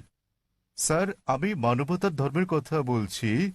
ভাই আমি বলবো জি জি আমি বলছি, যদি কেউ ইসলামের চেয়ে ভালো কোনো ধর্ম তা যুক্তি দিয়ে, বৈজ্ঞানিক তথ্য দিয়ে প্রমাণ করতে পারেন, তাহলে আমি গ্রহণ করতে প্রস্তুত আছি। আপনি বলছেন মানবতার কথা। কে মানবতার নামে গ্রন্থ রচনা করেছেন? মহাত্মা গান্ধী। কে লিখেছেন? আপনি জানেন একজন মুসলমান ভালো মুসলমান হতে পারবেন না যদি তিনি ভালো মানুষ না হন। সে কথা সব ধর্মেই বলে, ভাই, সব ভাই ধর্মে আমাকে বলে। শেষ করতে দিন। জি স্যার, আপনি এখানে আমার জবাব শোনার জন্য এসেছেন নাকি আপনার মত জানাতে এসেছেন? আমি একটি সুস্থ আলোচনা চাই এবং যৌতুক ভাই, সিদ্ধান্তে পৌঁছাতে চাই। এটা কোনো বিতর্ক প্রতিযোগিতা নয়। হ্যাঁ, একেবারে না, আমি তাহলে আমার কখনো উত্তর বলিনি। শুনুন, উত্তর শোনার পর আপনি মন্তব্য করতে পারেন। ও, ঠিক আছে। আমাকে শেষ করতে দিন। আপনি কথা যোগ করছেন, তার মানে আমার উত্তর আপনি শুনছেন। চালিয়ে যান। শুনুন মনোযোগ দিয়ে। জি, আপনার মনের মধ্যে মহাভারতের কাহিনী চলছে, কি করে শুনবেন? দয়া করে যখন চালিয়ে যান। আপনি আপনার প্রশ্নের সময় কি আমি আপনাকে বাধা দিয়েছিলাম? দয়া করে চালিয়ে যান। আমি কি বাধা দিয়েছি? আপনি বাধা দেননি, দয়া করে চালিয়ে যান। সবকিছু লেখা আছে, প্রশ্ন করতে আসছেন, আমি কিভাবে? আমি বলেছি। আমি জবাব দিচ্ছি, শুনুন। হ্যাঁ, তাতে এটা কি? আমার জবাব। তাহলে কেন আপনি মন্তব্য করছেন? দয়া করে বলুন স্যার, দয়া করে বোঝার চেষ্টা করুন। আমাকে আপনার উত্তর বলুন। আমার উত্তর শুনলে আপনি বুঝতে পারবেন, অন্যথায় লাখ লাখ মানুষ বুঝলেও আপনি একই প্রশ্নই করে যাবেন। আমি একজন চিকিৎসক। এক ব্যক্তি একা দুটো বিষয়ের প্রতি মনোযোগ দিতে পারে না। উত্তর শুনুন, উত্তর দেওয়া হলে আর সমস্যা থাকবে না। তাহলে আপনাকে বুঝতে হবে, আপনি মানবতার কথা বলছেন। আপনি প্রথমেই বলেছেন আমার ধর্ম জানতে চাইবেন না, পরে আপনি বলছেন আমি মানবতার পক্ষে। সর্বপ্রথম আপনি আপনার দৃষ্টিভঙ্গি শনাক্ত করতে লজ্জিত, তারপর আপনি মানবতার কথা বলছেন। আমি আপনার কাছে জানতে চাই, মানবতা নামের বইটি কে লিখেছেন? এরকম কোনো বই আছে কি? মানবতার কোনো দিক নির্দেশনা আছে? আমি আপনাকে বলছি, ভালো মানুষ না হয়ে একজন মুসলমান ভালো মুসলমান হতেই পারে না। সব ধর্ম বলে না। আমি বলার জন্য দুঃখিত যে আপনি অন্যান্য ধর্মগ্রন্থ অধ্যয়ন করেননি। আমি আপনাকে বলতে পারি, আমি উদ্ধৃতি দিতে পারি বেদ থেকে, অন্য হিন্দু ধর্মগ্রন্থ থেকে, বাইবেল থেকে উদ্ধৃতি দিতে পারি, যেগুলো মানবতার বিরুদ্ধে যায়। আমি অন্য ধর্মের সমালোচনা করতে আসিনি। যদি আপনি কোনো ধর্ম অধ্যয়ন করে না থাকেন, তাহলে দয়া করে এমন কিছু বলবেন না যে ব্যাপারে আপনার জ্ঞান নেই। কোরআনে বলা হয়েছে, ফাসআলু আহলে যিকরি ইন কুনতুম লা তা'লামুন। সূরা নাহল অধ্যায় 16 আয়াত নম্বর 43, সূরা আম্বিয়া অধ্যায় 21 আয়াত নম্বর 7। আপনি তুলনামূলক ধর্ম বিষয়ের ছাত্র নন, তাই না জেনে কোনো মন্তব্য করবেন না। আমি বাইবেল থেকে উদ্ধৃতি দিতে পারি যা মানবতার বিরুদ্ধে। আমি আপনাকে চ্যালেঞ্জ করছি, কোরআন থেকে এমন একটা আয়াত বের করেন, নবী মুহাম্মদ সাল্লাল্লাহু আলাইহি সাল্লামের এমন কোন বাণী বের করেন যা মানবতার বিরুদ্ধে যায়। সুতরাং এমন কথা বলবেন না সব ধর্মে বলা হয়েছে। দুঃখিত, আপনার জানাশোনা বড়ই দুর্বল। আমি আপনাকে যা বলার চেষ্টা করছি, মানবতা মানে ঠিক আছে, আপনি কেবল স্ট্যান্ডার্ড 2-3 তে আছেন। আর আমি যা বলছি তা কেবল স্কুল পাস নয়, কেবল স্নাতক পাস নয়, বুঝতে হবে স্নাতকোত্তর পাস হতে হবে আপনাকে। ইসলাম মানে উচ্চ পর্যায়ে, কেবল মানবতার কোনো পর্যায় নেই। ভালো মানুষ না হলে কোনো মুসলমান ভালো মুসলমান হতে পারবে না। আমি আপনাকে চ্যালেঞ্জ করছি, ইসলামের এমন একটা দিক আপনি বলতে পারেন যা মানবতার বিরুদ্ধে যায়। যৌক্তিক পটভূমি, যৌক্তিক কারণ আপনার জানা না থাকতে পারে ইসলাম কেন এমন অনুশাসন জারি করলো, আর আপনি ভাবতে পারেন সেটা মানবতার বিরুদ্ধে। ঠিক যেমন আপনারা বলেন, ডাক্তার আমাকে ইঞ্জেকশন দিচ্ছে, ইঞ্জেকশনে যন্ত্রণা দিচ্ছে, ওই ইঞ্জেকশন তো আপনার ভালোর জন্য। আপনারা বলেন ডাক্তার আমার পেট কেটে ফেলেছেন, তিনি তো পেট কেটেছেন আপনাকে জীবন বাঁচানোর জন্য। সুতরাং ডাক্তার যা জানেন আপনি তা জানেন না। যদি আমার জন্য দুটো পছন্দ থাকে, স্ট্যান্ডার্ড 2 কিংবা 3 পাস করা অথবা স্নাতকোত্তর কোর্স করা, সেক্ষেত্রে আমি স্নাতকোত্তর কোর্সই করব। কেন মাত্র স্ট্যান্ডার্ড 2-3? মানবতা ভালো, কিন্তু ইসলাম তার চেয়ে অনেক বেশি ভালো।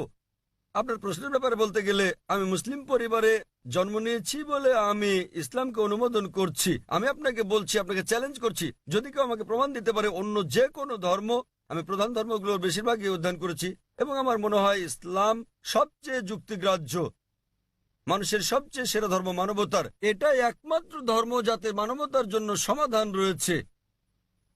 আল্লাহ বলেন সূরা আলী ইমরান অধ্যায় নম্বর 3 আয়াত নম্বর 19, इन दीन इंदल्लाह इस्लाम। সর্বশক্তিমান ঈশ্বরের কাছে একমাত্র গ্রহণযোগ্য ধর্ম ইসলাম। আর আপনার জানার জন্য বলছি, আপনার যুক্তি অত্যন্ত নাজুক। আপনি কি জানেন আমাদের 30 জনেরও বেশি আলেমের মধ্যে যারা বিশ্বের বিভিন্ন দেশের নাগরিক, তাদের 10 জনেরও বেশি মুসলিম পরিবারে জন্মগ্রহণ করেননি? আপনি কি তা জানেন? আমি এটা উত্তর জানতে চাই আপনার কাছে, আপনি কি জানেন এই মঞ্চে বক্তৃতা দানকারী 30 জনের মধ্যে 10 জনেরও বেশি মুসলিম হিসেবে জন্মগ্রহণ করেননি? আপনি জানেন? হ্যাঁ, আমি হতে পারি আমি আপনাকে বলছি। জিজ্ঞেস করছি, আপনি কি তা জানেন? না, আমি হ্যাঁ তা অথবা জানি না না। বলেন। তাহলে আপনার পুরো যুক্তি তো অসার।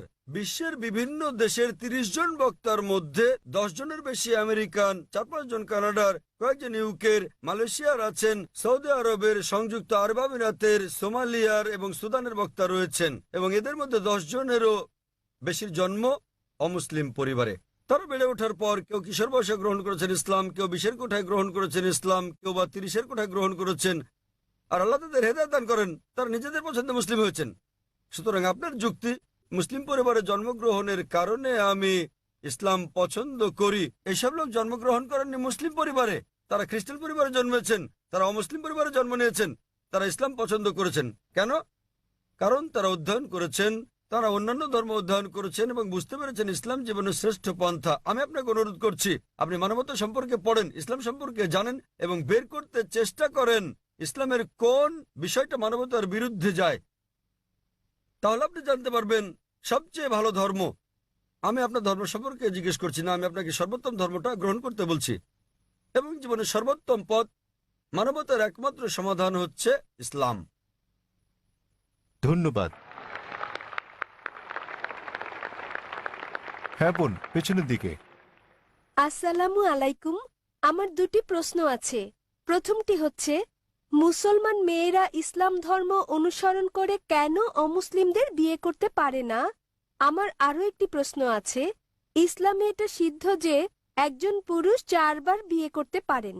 দ্বিতীয় বিয়ের ক্ষেত্রে প্রথম স্ত্রীকে কি জানাতে হয়, নাকি না জানিয়েই দ্বিতীয় বিয়ে করা যায়? বোন দুটো প্রশ্ন করলেন, তিনি প্রশ্ন করলেন, প্রথম প্রশ্নটা হচ্ছে তার জানা মতে ইসলামে এটা আবশ্যক যে দ্বিতীয় স্ত্রী গ্রহণের আগে প্রথম স্ত্রীর অনুমতি নিতে হয়। এবং তার প্রথম প্রশ্নটা হচ্ছে যে ইসলামে কেন একজন পুরুষ অমুসলিম কোনো মেয়েকে বিয়ে করতে পারে না। আপনার প্রথম প্রশ্ন দুঃখিত, অনুযায়ী প্রশ্নটি এরকম যে মুসলিম পরিবারে জন্মগ্রহণকারী একটি মেয়ে কোনো অমুসলিমকে বিয়ে করে ইসলাম ধর্ম অনুসরণ করতে পারে কিনা। মুসলিম পরিবারে জন্মগ্রহণকারী কোনো মেয়ে কেন অমুসলিম পুরুষদের বিয়ে করে ইসলাম ধর্ম অনুসরণ করতে পারে না? কারণটা হচ্ছে এটা আমাদের স্রষ্টা আল্লাহ সুবহানাহু ওয়া তাআলার নির্দেশের বিপরীত। আল্লাহ বলেছেন পবিত্র কোরআনে সূরা বাকারা অধ্যায় নম্বর 2 আয়াত নম্বর 221 যে তোমরা মুশরিককে বিয়ে করো না যতক্ষণ না সে ঈমান আনে, মূর্তি পূজারীকে বিয়ে করো না, অবিশ্বাসীকে বিয়ে করো না যতক্ষণ না সে ঈমান আনে। এমনকি যারা ঈমান এনেছে তারা যদি কৃতদাস হয়, যারা ঈমান আনেনি তাদের চেয়ে ওই ঈমানদার অনেক অনেক ভালো। যদিও ওই মুশরিক মানুষ, ওই অমুসলিম তোমাদের মুগ্ধ করে, তবুও মানে এমনকি যদি সে বিশ্বের সেরা সুন্দর পুরুষ হয়, সবচেয়ে ধনী ব্যক্তি হয়, আর সে যদি অমুসলিম হয় তার চেয়ে একজন মুসলিম পুরুষ, সে কালো কুৎসিত কৃতদাস হলেও অনেক অনেক বেশি ভালো। একইভাবে তার বলা হয়েছে যে একজন পুরুষ কোনো নারী ঈমান না আনা পর্যন্ত তাকে বিয়ে করবে না। একজন মুসলিম নারী যদি কৃতদাস হয় তবুও সে ওই মোহনীয় অমুসলিম নারী অপেক্ষা অনেক ভালো। আর যৌক্তিক কারণটা হচ্ছে বোন যে কোনো গাড়ি বা কোনো বাহনের একটি চাকা যদি হয় বাইসাইকেলের আর অপর চাকাটি হয় ট্রাকের, তাহলে কি সেটা চলবে? স্বাভাবিক যে চলবে না। 4টি চাকার সবকটি সমান হতে হবে। এবং আপনি আরো জানতে চেয়েছেন অমুসলিমকে বিয়ে করে মুসলিম মেয়ে কি ভালো মুসলিম হতে পারবে? কারণটা হচ্ছে যে ইসলাম ধর্মে আমরা চাই আমাদের স্বামী কিংবা স্ত্রী, আমাদের জীবন সঙ্গীরা তারাও জান্নাতে যাক। এখন স্ত্রী জান্নাতে যাওয়ার পথ খুঁজে পেল, স্বর্গে যাওয়ার পথ খুঁজে পেল এবং সে ইসলাম ধর্ম অনুসরণ করে জান্নাত পেল। তাকে অনুসরণ করতে হবে কোরআন এবং সহিহ হাদিস। এখন ভাবুন তো, যখন স্ত্রী জানতে পারলো যে সে জান্নাতে যাচ্ছে এবং তার স্বামী যিনি প্রতিমা পূজা করছেন, যিনি ইসলাম ধর্ম বিশ্বাস করেন না, তিনি যাচ্ছেন দোজখে। পরকালের জীবনের তুলনায় বোন এই জীবন খুবই ছোট জীবন। এই জীবনে বোন আপনি হয়তো স্বামীর সঙ্গে 20 বছর, 30 বছর, 40 বছর, 50 বছর কাটাবেন, 60 বছর। পরকালের জীবন হলো অনন্ত জীবন। তাহলে সেই মহিলা তো স্বার্থপর। একজন ভালো মুসলিম বা ভালো মুসলিমা, একজন ভালো মুসলমান পুরুষ কিংবা নারী চাইবেন তার জীবন সঙ্গী, তার স্বামী কিংবা স্ত্রীও জান্নাতে যাক। সুতরাং এটাই কারণ, এজন্যই স্বামী এবং স্ত্রী দুজনেরই মুসলমান হওয়া জরুরি। আপনার দ্বিতীয় প্রশ্নের ব্যাপারে বলি, মুসলিম পুরুষের দ্বিতীয় স্ত্রী গ্রহণের আগে প্রথম স্ত্রীর অনুমতি নেয়ার বাধ্যবাধকতা আছে কি না। নিকাহনামায় উল্লেখ না থাকলে এটা আবশ্যকীয় নয়। যদি নিকাহনামায় উল্লেখ থাকে, বিয়ের চুক্তিতে উল্লেখ থাকে, যদি স্ত্রী বলে থাকেন যে আমি জীবিত থাকা পর্যন্ত তুমি দ্বিতীয় স্ত্রী গ্রহণ করবে না, তখন এটা আবশ্যকীয়। যদি নিকাহনামায় না থাকে এটা, তাহলে আবশ্যকীয় নয়। তবে অন্তত তাকে অবহিত করতে হবে। কেন? দ্বিতীয় স্ত্রী গ্রহণের নিয়মের এটা একটা অংশ বলতে পারেন। কোরআনে বলা হয়েছে সূরা নিসা অধ্যায় 4 আয়াত নম্বর 3, তোমাদের পছন্দের নারীদের বিয়ে করো 2, 3 বা 4 জনকে, তবে সুবিচার করতে না পারলে একজনকে। তাহলে একাধিক বিয়ের ক্ষেত্রে অন্যতম একটা দিক হচ্ছে স্ত্রীদের মধ্যে সুবিচার করতে হবে। তো যদি প্রথম স্ত্রীকে এটা না জানান, তাদের মধ্যে সুবিচার করবেন কিভাবে? তখন হয়তো আপনি মিথ্যে বলবেন, অফিসের কাজে যাচ্ছেন, বোম্বের বাইরে যাচ্ছেন ইত্যাদি বলতে পারেন। কিন্তু যদি আপনি দ্বিতীয় বিয়ে করেন, প্রথম স্ত্রীর অনুমতি নেওয়া সেখানে আবশ্যকীয় না হলেও উভয় স্ত্রীর মধ্যে সমান আচরণের কথা ভেবে আপনাকে অন্তত বিষয়টা থেকে জানাতে হবে। আশা করি উত্তরটা পেয়েছেন বোন। ধন্যবাদ। হ্যাঁ ভাই, আপনার নাম এবং আপনার প্রশ্ন। হ্যাঁ, হ্যালো ডক্টর জাকির নায়েক, আমার নাম মাহেন্দ্র কুমার এবং আমি একজন MBA পাস, ফোর্টে থমাস কুকের হয়ে কাজ করি। আমার প্রশ্ন নন ভেজিটেরিয়ান খাদ্য সংক্রান্ত। ইসলামে কি এর অনুমতি আছে?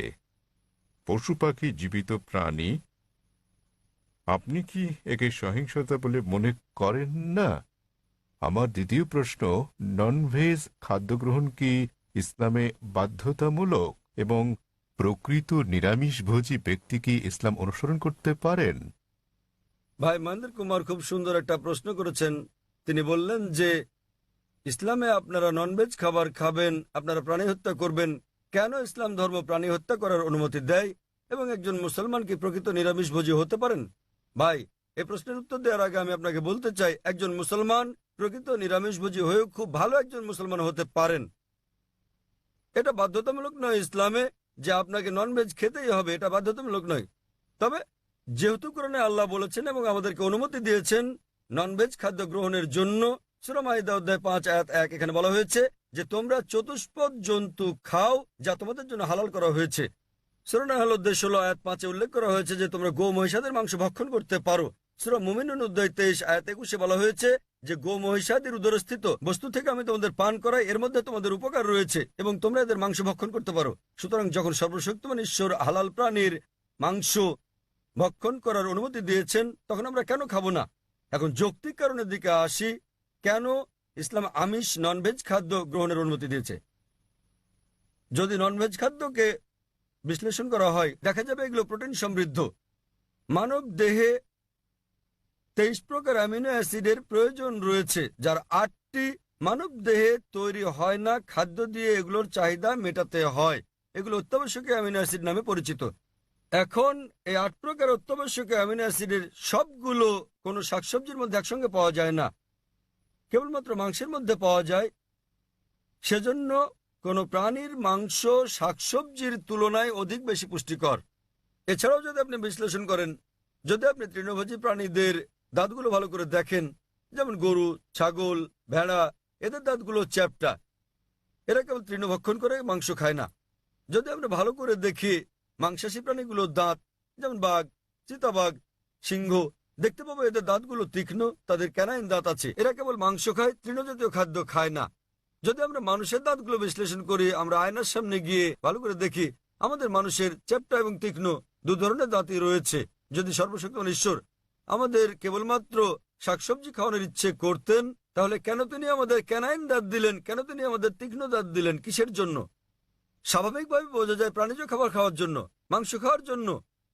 এছাড়াও যদি আমরা মানুষের পরিপাকতন্ত্র বিশ্লেষণ করি, যদি আমরা এটাকে তৃণভোজী প্রাণীগুলোর সঙ্গে তুলনা করি, গরু, ছাগল, ভেড়া, দেখা যাবে এরা কেবল তৃণ হজম করতে পারে।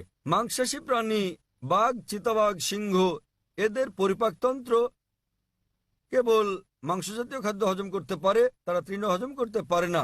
মানুষের পরিপাকতন্ত্র দুটোই হজম করতে পারে। মানুষের আছে ক্ষুদ্রান্ত, বৃহদান্ত্র। এটা শাকসবজি হজম করতে পারে, মাংস হজম করতে পারে, দুটোই হজম করতে পারে। সর্বশক্তিমান ঈশ্বর যদি আমাদের কেবল শাকসবজি খাওয়াতে চাইতেন, তাহলে তিনি কেন আমাদের এমন পরিপাকতন্ত্র দিলেন যা উভয় হজম করতে পারে?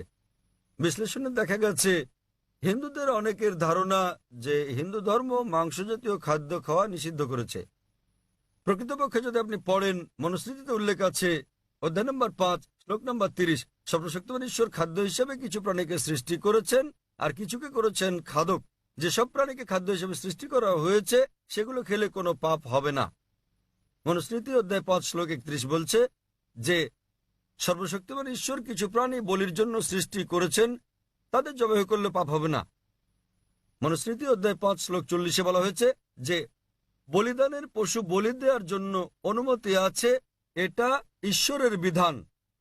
সুতরাং হিন্দু ধর্মে প্রাণীর মাংস খাওয়ার অনুমতি আছে। বেদ ও অন্যান্য ধর্মগ্রন্থ পড়লে দেখবেন সাধু সন্তরা প্রাণীর মাংস খেতেন, এমনকি গরুর মাংস খেতেন। মহাভারত পড়লে দেখবেন অনুশাসন পর্ব অধ্যায় নম্বর 88, যখন পাণ্ডবরা একত্রে মিলিত হয়, যুধিষ্ঠির যিনি পাণ্ডবদের বড় ভাই, তিনি ভীষ্মকে জিজ্ঞেস করেন যে কোন খাদ্য আমাদের যজ্ঞে পূজায় দেওয়া উচিত যাতে করে আমাদের পূর্বপুরুষ সন্তুষ্ট হয়। তো ভীষ্ম উত্তর দিলেন যে যদি আপনি লতাপাতা গুল্ম শাকসবজি দেন তাহলে আমাদের পূর্বপুরুষেরা 1 মাসের জন্য সন্তুষ্ট থাকবে। যদি আপনি দেন মাছ তাহলে 2 মাস, যদি তাদেরকে মাংস দেন তাহলে 3 মাস, যদি খরগোশ দেন তাহলে 4 মাসের জন্য, যদি ছাগল দেন তাহলে 5 মাস, যদি লবণযুক্ত শুকরের মাংস দেন তাহলে 6 মাস, যদি তাদের পাখি দেন তাহলে 7 মাস, যদি হরিণ দেন তাহলে 8 মাস। এভাবে খাদ্য তালিকা ক্রমশ বড় হতে থাকে। বলা হয়েছে যদি মহিষ দেন তো 11 মাস, যদি দেন গোমাংস আপনি তাহলে আমাদের পূর্বপুরুষেরা পুরো 1 বছর সন্তুষ্ট থাকবে, এবং যদি ছাগলের লাল মাংস কিংবা গন্ডারের মাংস দেন তাহলে তারা অনন্তকাল সন্তুষ্ট থাকবেন।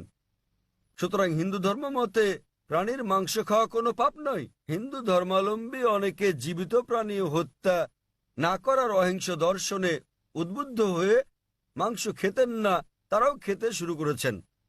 কিন্তু এমনকি এই অহিংস দর্শন, যেমন আপনি বলেছেন যে জীব হত্যা করা হচ্ছে পাপ, ভাই আপনি কি জানেন যে উদ্ভিদেরও প্রাণ আছে? আপনি কি এটা জানেন ভাই? জি। তাহলে জীব হত্যা যে পাপ আপনি বলেন, সেক্ষেত্রে উদ্ভিদ লতাপাতা ইত্যাদি হত্যা পাপ, তাহলে কেন আপনি সেগুলো খাবেন? একমত। একমত, খুব ভালো। এছাড়াও এমন কিছু লোক আছে যারা বলে ঠিক আছে ভাই জাকির, আমি একমত যে উদ্ভিদেরও প্রাণ আছে, কিন্তু তারা তো ব্যথা অনুভব করে না, তাই উদ্ভিদ হত্যা করা জীবজন্তু হত্যা করার চেয়ে কম পাপ। যে বিষয়টা মনে রাখতে হবে তা হচ্ছে বিজ্ঞান আজ উন্নত, আমরা জানতে পেরেছি যে উদ্ভিদও ব্যথা অনুভব করে, কিন্তু উদ্ভিদের কান্না মানুষ শুনতে পায় না, কারণ মানুষ যে শব্দ তরঙ্গ শুনতে পায় তার মাত্রা 20 সাইকেল থেকে 20,000 সাইকেল পার সেকেন্ড পর্যন্ত, এর নিচের বা বেশি মাত্রার শব্দ তারা শুনতে পায় না। আমেরিকার এক কৃষক উদ্ভিদের কান্নাকে মানুষের শ্রবণ তরঙ্গে রূপান্তর করেছিলেন এবং উদ্ভিদগুলো কান্নাকাটি করলে পানি চাইলে তিনি বুঝতে পারতেন। আরেক ব্যক্তি এসে আমাকে যুক্তি দিয়ে বললেন, ভাই জাকির আমি আপনার সঙ্গে একমত যে উদ্ভিদের প্রাণ আছে এবং তারা ব্যথা অনুভব করে, তবে উদ্ভিদের 2টো ইন্দ্রিয় কম আছে প্রাণীদের ইন্দ্রিয় সংখ্যার তুলনায়, সুতরাং উদ্ভিদ হত্যা করা প্রাণী হত্যা করার চেয়ে অনেক কম পাপ। আমি আপনাকে জিজ্ঞেস করি ভাই, মনে করেন আপনার ভাই, আপনার বড় ভাই, তিনি জন্ম থেকেই বধির ও বোবা, যখন সে বড় হলো তখন কেউ তাকে হত্যা করলো, তাহলে কি আপনি বিচারককে বলবেন যে মহামান্য এই হত্যাকারীকে আপনি কম শাস্তি দিন, কেননা আমার ভাই 2টো ইন্দ্রিয় কম ছিল, তিনি শুনতে পেতেন না, কথা বলতে পারতেন না? আপনি কি কথা বলবেন? বরং আপনি বলবেন খুনিকে দ্বিগুণ শাস্তি দেওয়া হোক, কারণ আমার ভাই কানে শুনতেন না, বলতে পারতেন না, তিনি মাসুম ছিলেন, নির্দোষ ছিলেন তিনি। তাই ইসলামে 2টো বা 3টি ইন্দ্রিয়ের কোনো প্রশ্ন নেই। কোরআনে বলা হয়েছে সূরা বাকারা অধ্যায় 2 আয়াত 168, যেসব হালাল বস্তু দেওয়া হয়েছে সেগুলো খাও, যে সকল খাদ্য হালাল সেগুলো তোমাদের জন্য পবিত্র, সেগুলো খেতে পারো। এত সত্ত্বেও ব্যক্তিগতভাবে আমার কোনো সমস্যা নেই যদি অমুসলিমরা প্রাণীর মাংস না খায়, আমার কোনো সমস্যা নেই। কেবল তারা যখন বলে পশু পাখির মাংস খাওয়া পাপ, এক ধরনের অপরাধ, শুধু তখনই আমি জবাবটা দিই। অন্যথায় ভারতের অমুসলিমরা যদি পশু পাখির মাংস না খায় সেটা আমার জন্য ভালো।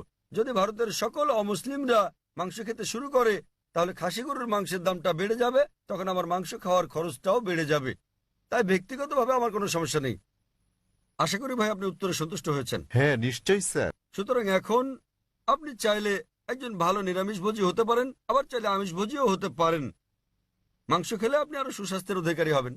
আপনি খেতে পারেন, তবে আপনি প্রকৃত নিরামিষভোজী হতে চাইলে তাতেও কোনো পাপ নেই। আশা করি উত্তরটা পেয়েছেন ভাই। হ্যাঁ বোন, আপনার প্রশ্ন। স্যার, আমি ডক্টর কল্পনা। আমার প্রশ্ন, ইসলাম আত্মীয়ের মধ্যে বিবাহ সমর্থন করে কি না? আপনি জানেন, চিকিৎসা বিজ্ঞানে অনেক জন্মগত অস্বাভাবিকতার কারণ হচ্ছে স্বগোত্রে বিবাহ, অর্থাৎ আত্মীয়ের মধ্যে বিবাহ। বোন প্রশ্ন করলেন যে ইসলাম কি স্বগোত্রে বিয়ে, নিকটাত্মীয়দের মধ্যে বিয়ের অনুমতি দেয়? জি। বিয়ে সংক্রান্ত ব্যাপারে বলতে গেলে আল্লাহ বলেছেন কোরআনে সূরা নিসা অধ্যায় নম্বর 4 আয়াত নম্বর 22 থেকে 25 যে যে সকল বিয়ে নিষিদ্ধ, তাহলে আপনি বিয়ে করতে পারবেন না আপনার মাকে, আপনার মেয়েকে, আপনার মায়ের বোনকে, আপনার বাবার বোনকে এবং আপনার ঘনিষ্ঠ মাহারাম আত্মীয়দের। তবে আপন চাচাতো মামাতো বোন হলে পারবেন, কিন্তু ভাই বোন, পিতা কন্যা বিয়ের অনুমতি নেই। আপন চাচাতো মামাতো হলে অনুমতি আছে। আজ বিজ্ঞান আমাদের বলছে যদি আপন ভাই বোনে বিয়ে হয় সেক্ষেত্রে অস্বাভাবিকতার সম্ভাবনা অনেক বেশি থাকে, জন্মগত সমস্যা হতে পারে। সুতরাং সরাসরি ভাই বোন, পিতা কন্যা, মা আর ছেলে, পিতাপক্ষের চাচা, আপন চাচা, বাবার বোন ইত্যাদির মধ্যে বিয়ে হলে অস্বাভাবিকতার সম্ভাবনা খুবই বেশি থাকে। তাই ইসলাম এসব বিয়ে নিষেধ করেছে, কিন্তু আপন চাচাতো মামাতো হলে অনুমতি আছে। ইসলাম এটার অনুমতি দিয়েছে। আর বিজ্ঞান আজ আমাদের বলছে এমনকি চাচাতো মামাতো ফুফাতো ভাই বোনের ক্ষেত্রেও এর সম্ভাবনা আছে, তবে খুবই কম। জন্মগত সমস্যা হতে পারে যদি দুই ব্যক্তি, পুরুষ মহিলা অপরিচিত হয়, তারা যদি পরস্পরের আগে থেকেই আত্মীয় নাও হয়, তবুও জন্মগত সমস্যা হতে পারে। তাহলে বোঝা যাচ্ছে জন্মগত সমস্যা কেবল আত্মীয়ের মধ্যেই হয় না, তবে সমস্যা অত্যাধিক বেশি থাকে সরাসরি আপন ভাই বোন, বাবা অথবা মা, আপন চাচা হলে। আপন চাচাতো মামাতো ফুফাতো ভাই বোনের মধ্যে সম্ভাবনা কিছুটা বেশি অপরিচিতের তুলনায়, তবে পার্থক্যটা খুবই ক্ষীণ। তবে আহমদ শাকরের মতো এরকম একটা হাদিস আছে, যে হাদিসে প্রিয় নবী বলেছেন যে অব্যাহতভাবে বংশানুক্রমে আপন চাচাতো মামাতো ফুফাতো ভাই বোনের মধ্যে বিয়ে করো না। তাই বংশানুক্রমে আপন আত্মীয়দের মধ্যে বিয়ে অব্যাহত রাখলে সমস্যা হতে পারে। অন্যথায় এমনকি মেডিকেল সায়েন্স বলছে বংশানুক্রমিক না হলে সমস্যা নেই, তবে যদি আপন কাজিনদের মধ্যে বিয়ে অব্যাহত রাখা হয়, যেমন ধরেন কাজিন আবারও কাজিন আবারও কাজিন, তাহলে সম্ভাবনা কিছুটা বাড়ে। এমনিতে সাধারণভাবে কোনো সমস্যা নেই। আশা করি বোন উত্তরটা পেয়েছেন। আপনাকে ধন্যবাদ। হ্যাঁ ভাই, 1 নম্বর মাইক। আসসালামু আলাইকুম জাকির ভাই। আমার স্যার নাসির স্যার গুরু আমাকে আপনার সঙ্গে পরিচয় করিয়ে দিয়েছিলেন। তিনি পেশায় একজন শিক্ষক। আমি প্রথমবার আপনার বক্তৃতা শুনেছিলাম আজাদ ময়দানে, এবং বিষয় ছিল হিন্দু ধর্ম ও ইসলামের সাদৃশ্য সমূহ। আমার নাম দীপেন শেঠ এবং আমি একটি কনস্ট্রাকশন কোম্পানিতে কাজ করি। আমার সহকর্মীদের সঙ্গে বিভিন্ন বিষয়ে যুক্তিতর্ক হয়েছে, আমরা বিভিন্ন বিষয়ে আলোচনা করেছি, এবং প্রশ্ন হচ্ছে মোঘল আমলে তারা হিন্দু ধর্মগ্রন্থ রদবদল করেছে, এবং সে কারণেই ধর্মগ্রন্থে কিছু কিছু রেফারেন্স ও এই জাতীয় কিছু জিনিস দেখা যায়। এটা কি অত্যুক্তিমূলক না বাস্তবসম্মত? দয়া করে এ ব্যাপারে কিছু আলোকপাত করুন, ধন্যবাদ। ভাই খুব সুন্দর একটা প্রশ্ন করলেন যে মোগলরা যখন ভারতবর্ষে আসে তারা হিন্দু ধর্মগ্রন্থে কিছু রদবদল করে, এটা কি অতিকথামূলক না বাস্তব? আমি যতদূর অধ্যয়ন করে জেনেছি এটা একটা কল্পকাহিনী। এমন কিছু বিষয় আছে যা হিন্দুরা বলে যে ধর্মগ্রন্থে এসেছে। উদাহরণস্বরূপ হিন্দু শব্দটা কোনো হিন্দু ধর্মগ্রন্থে ছিল না আরবরা ভারতে আসার আগে। হিন্দু প্রকৃতপক্ষে একটা ভৌগোলিক সংজ্ঞা। হিন্দু শব্দটা প্রথমে আরবরা ব্যবহার করে, যখন তারা ভারতবর্ষে আসে তখন তারা বলতো হিন্দি হিন্দি। এমনকি বর্তমানেও আমি যখন সৌদি আরবে যাই তারা আমাকে বলে হিন্দি হিন্দি এসেছেন, আমি একজন হিন্দি। হিন্দি মানে এটা একটা ভৌগোলিক সংজ্ঞা সিন্ধু উপত্যকায় বসবাসকারী জনগণের, এটা কোনো ধর্মীয় সংজ্ঞা নয়। সে কারণে জওহরলাল নেহরু বলেছেন হিন্দু শব্দটি আগে দেখা যায়নি হিন্দু ধর্মগ্রন্থে আরবরা ভারতবর্ষে আসার আগ পর্যন্ত। তবে প্রশ্নানুসারে মোগলরা হিন্দু ধর্মগ্রন্থে রদবদল করেছে। 1 নম্বর পয়েন্ট, এ ব্যাপারে আমি যতদূর জেনেছি মোগলরা হিন্দু ধর্মগ্রন্থে রদবদল করেনি। ঠিক, এখন যদি আমি আপনার সঙ্গে একমত হই যে মোগলরা হিন্দু ধর্মগ্রন্থে পরিবর্তন করেছে, তাহলে সেটা বাদ দিয়ে দেন, তাই তো করা উচিত নাকি? তা আপনি যদি একমত হন যে ধর্মগ্রন্থ পরিবর্তিত হয়েছে, তাহলে সেগুলো এখন ত্যাগ করুন। আপনারা কি পরিবর্তিত ধর্ম মানতে চান? বরং সেটা মেনে চলুন যেটা পরিবর্তিত হয়নি, এই কোরআন। তাহলে যদি আমি আপনার যুক্তির সঙ্গে একমত হই যে মোগলরা ধর্মগ্রন্থে পরিবর্তন করছে, সেগুলো ত্যাগ করুন। ধরুন আপনার কাছে 2 গ্লাস পানি আছে, এক গ্লাস বিশুদ্ধ, অন্য গ্লাসে কেউ 1 ফোঁটা নর্দমার পানি মিশিয়ে দিল আপনার সামনেই। মেশানোর পর তো আর আলাদা করতে পারবেন না সেটা, সেই পানি আপনি পান করবেন? না। কেন? আপনি দেখতে পাচ্ছেন না। তবে যেহেতু আপনি দেখলেন ময়লা কালো রঙের ফোঁটা গ্লাসের পানিতে পড়লো, এখন আর আলাদা করতে পারবেন না, সেটাকে আপনি পান করবেন? এই গ্লাসের পানি আপনি পান করবেন? একবার যখন আমি দেখেছি ঠিক, তখন আর খুব পান ভালো, করব কারণ না। আপনি যুক্তি মানেন। তাহলে যদি আপনার সঙ্গে আমি একমত হই যে মোগলরা হিন্দু ধর্মগ্রন্থ রদবদল করেনি, বাদ দেন সেটা, নির্ভেজাল ধর্মগ্রন্থ নিন, কোরআন। যদি আপনি বলেন হিন্দু ধর্মগ্রন্থ সমূহ পরিমার্জিত হয়নি, হিন্দু ধর্মগ্রন্থ বলছে, আপনাকে মানতে হবে কোরআন, নবী মোহাম্মদ সাল্লাল্লাহু আলাইহি ওয়াসাল্লামকে অনুসরণ করতে হবে। যদি তারা পরিমার্জন করে থাকে তাহলে সেটা বাদ দিয়ে কোরআন মেনে চলুন, আর যদি তারা পরিমার্জন না করে থাকে সেক্ষেত্রে এই ধর্মগ্রন্থে বলা হয়েছে আপনাকে এক ঈশ্বরে বিশ্বাস করতে হবে। আমি যার উদ্ধৃতি দিয়েছি, তাছাড়াও ধর্মগ্রন্থে আরো বলা হয়েছে আপনাকে শেষ ও চূড়ান্ত বার্তাবাহক নবী মোহাম্মদ সাল্লাল্লাহু আলাইহি সাল্লামকে অনুসরণ করতে হবে। আমি হিন্দু ধর্মগ্রন্থ থেকে উদ্ধৃতি দিতে পারি যেখানে মোহাম্মদ সাল্লাল্লাহু আলাইহি ওয়াসাল্লামের কথা বলা হয়েছে। আপনি পড়ে দেখবেন হিন্দু ধর্মগ্রন্থ ভবিষ্য পুরাণ পর্ব 3 খণ্ড 3 অধ্যায় 3 শ্লোক 5 থেকে 8, এতে মোহাম্মদ সাল্লাল্লাহু আলাইহি ওয়াসাল্লামের কথা বলা হয়েছে। ভবিষ্য পুরাণ পর্ব 3 খণ্ড 3 অধ্যায় 3 শ্লোক 10 থেকে 27 মোহাম্মদ সাল্লাল্লাহু আলাইহি ওয়াসাল্লামের কথা বলছে। কুনটাব সুক্তাস পড়লে দেখবেন অথর্ববেদ বুক নম্বর 20 হেম নম্বর 127 স্তোত্র 1 থেকে 14 মোহাম্মদ সাল্লাল্লাহু আলাইহি ওয়াসাল্লামের কথা বলছে। আপনি পড়লে দেখবেন অথর্ববেদ বুক নম্বর 20 হেম নম্বর 21 স্তোত্র 6, অথর্ববেদ বুক নম্বর 20 হেম নম্বর 21 স্তোত্র 7 মোহাম্মদ সাল্লাল্লাহু আলাইহি ওয়াসাল্লামের কথা বলছে। ঋগ্বেদ বুক নম্বর 1 হিম নম্বর 53 স্তোত্র 9 মোহাম্মদ সাল্লাল্লাহু আলাইহি ওয়াসাল্লামের কথা বলা হয়েছে। যদি পড়েন সামবেদ অগ্নি মন্ত্র নম্বর 64 মোহাম্মদ সাল্লাল্লাহু আলাইহি ওয়াসাল্লামের কথা বলা হয়েছে। এমনকি মোহাম্মদ সাল্লাল্লাহু আলাইহি ওয়াসাল্লামকে নাম ধরে উল্লেখ করা হয়েছে, তাকে বলা হয়েছে আহমদ, যার মানে যিনি প্রশংসা করেন।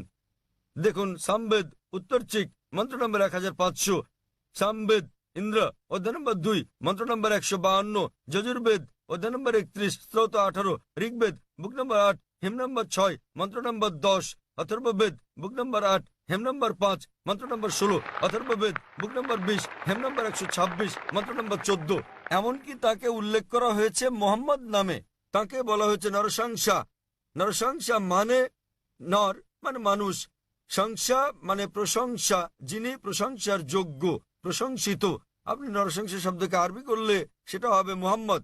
তাকে নরসংসা হিসেবে মোহাম্মদ নামে উল্লেখ করা হয়েছে অনেক জায়গায়। ঋগ্বেদ বুক নম্বর 1 হেম নম্বর 13 মন্ত্র নম্বর 3, ঋগ্বেদ বুক নম্বর 1 হেম নম্বর 18 মন্ত্র নম্বর 9, ঋগ্বেদ বুক নম্বর 1 হেম নম্বর 106 মন্ত্র নম্বর 4, ঋগ্বেদ বুক নম্বর 1 হেম নম্বর 142 মন্ত্র নম্বর 3, ঋগ্বেদ বুক নম্বর 2 হেম নম্বর 3 মন্ত্র নম্বর 2, ঋগ্বেদ বুক নম্বর 5 হেম নম্বর 5 মন্ত্র নম্বর 2, ঋগ্বেদ বুক নম্বর 7 হেম নম্বর 2 মন্ত্র নম্বর 2, ঋগ্বেদ বুক নম্বর 10 হেম নম্বর 182 মন্ত্র নম্বর 2, যজুর্বেদ অধ্যায় 20 স্তোত্র 37, যজুর্বেদ অধ্যায় 21 স্তোত্র 31, যজুর্বেদ অধ্যায় 21 স্তোত্র 55, যজুর্বেদ অধ্যায় 20 স্তোত্র 37, যজুর্বেদ অধ্যায় 20 স্তোত্র 57, যজুর্বেদ অধ্যায় 28 স্তোত্র 2, যজুর্বেদ অধ্যায় 28 স্তোত্র 19, যজুর্বেদ অধ্যায় 28 স্তোত্র 42। আমি শুধুমাত্র হিন্দু ধর্মগ্রন্থে উল্লেখিত মোহাম্মদ সাল্লাল্লাহু আলাইহি ওয়াসাল্লামের আরো রেফারেন্স উল্লেখ করতে পারি।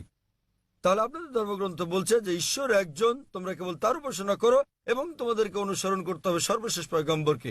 এমনকি আপনাদের হিন্দু ধর্মগ্রন্থে বলা হয়েছে কল্কি অবতার, যা সর্বশেষ ও চূড়ান্ত নবী মোহাম্মদ সাল্লাল্লাহু আলাইহি সাল্লাম সম্পর্কে বলছে। বলা হয়েছে তার মায়ের নাম হবে সুমতি অর্থাৎ আমিনা, যা মোহাম্মদ সাল্লাল্লাহু আলাইহি সাল্লামের মায়ের নাম। হিন্দু ধর্মগ্রন্থে বলা হয়েছে তার পিতার নাম হবে বিষ্ণু ইয়াস, মানে ঈশ্বরের গোলাম অর্থাৎ আব্দুল্লাহ, যা মোহাম্মদ সাল্লাল্লাহু আলাইহি সাল্লামের পিতার নাম। এতে বলা হয়েছে তিনি জন্মগ্রহণ করবেন সাম্বালাই, শান্তির স্থান অর্থাৎ মক্কায়। তিনি জন্মগ্রহণ করবেন মক্কার গোত্রপ্রধানের ঘরে, আর আমরা জানি তিনি জন্মগ্রহণ করেন কুরাইশ বংশে। তার 4 জন সঙ্গী থাকবে অর্থাৎ সাহাবীদের কথা বলা হয়েছে। আমি এরকম অনেক বলে যেতে পারবো এই কল্কি অবতার সম্পর্কে। তিনি আসবেন, তিনি হবেন সর্বশেষ পয়গম্বর নবী মোহাম্মদ সাল্লাল্লাহু আলাইহি সাল্লাম।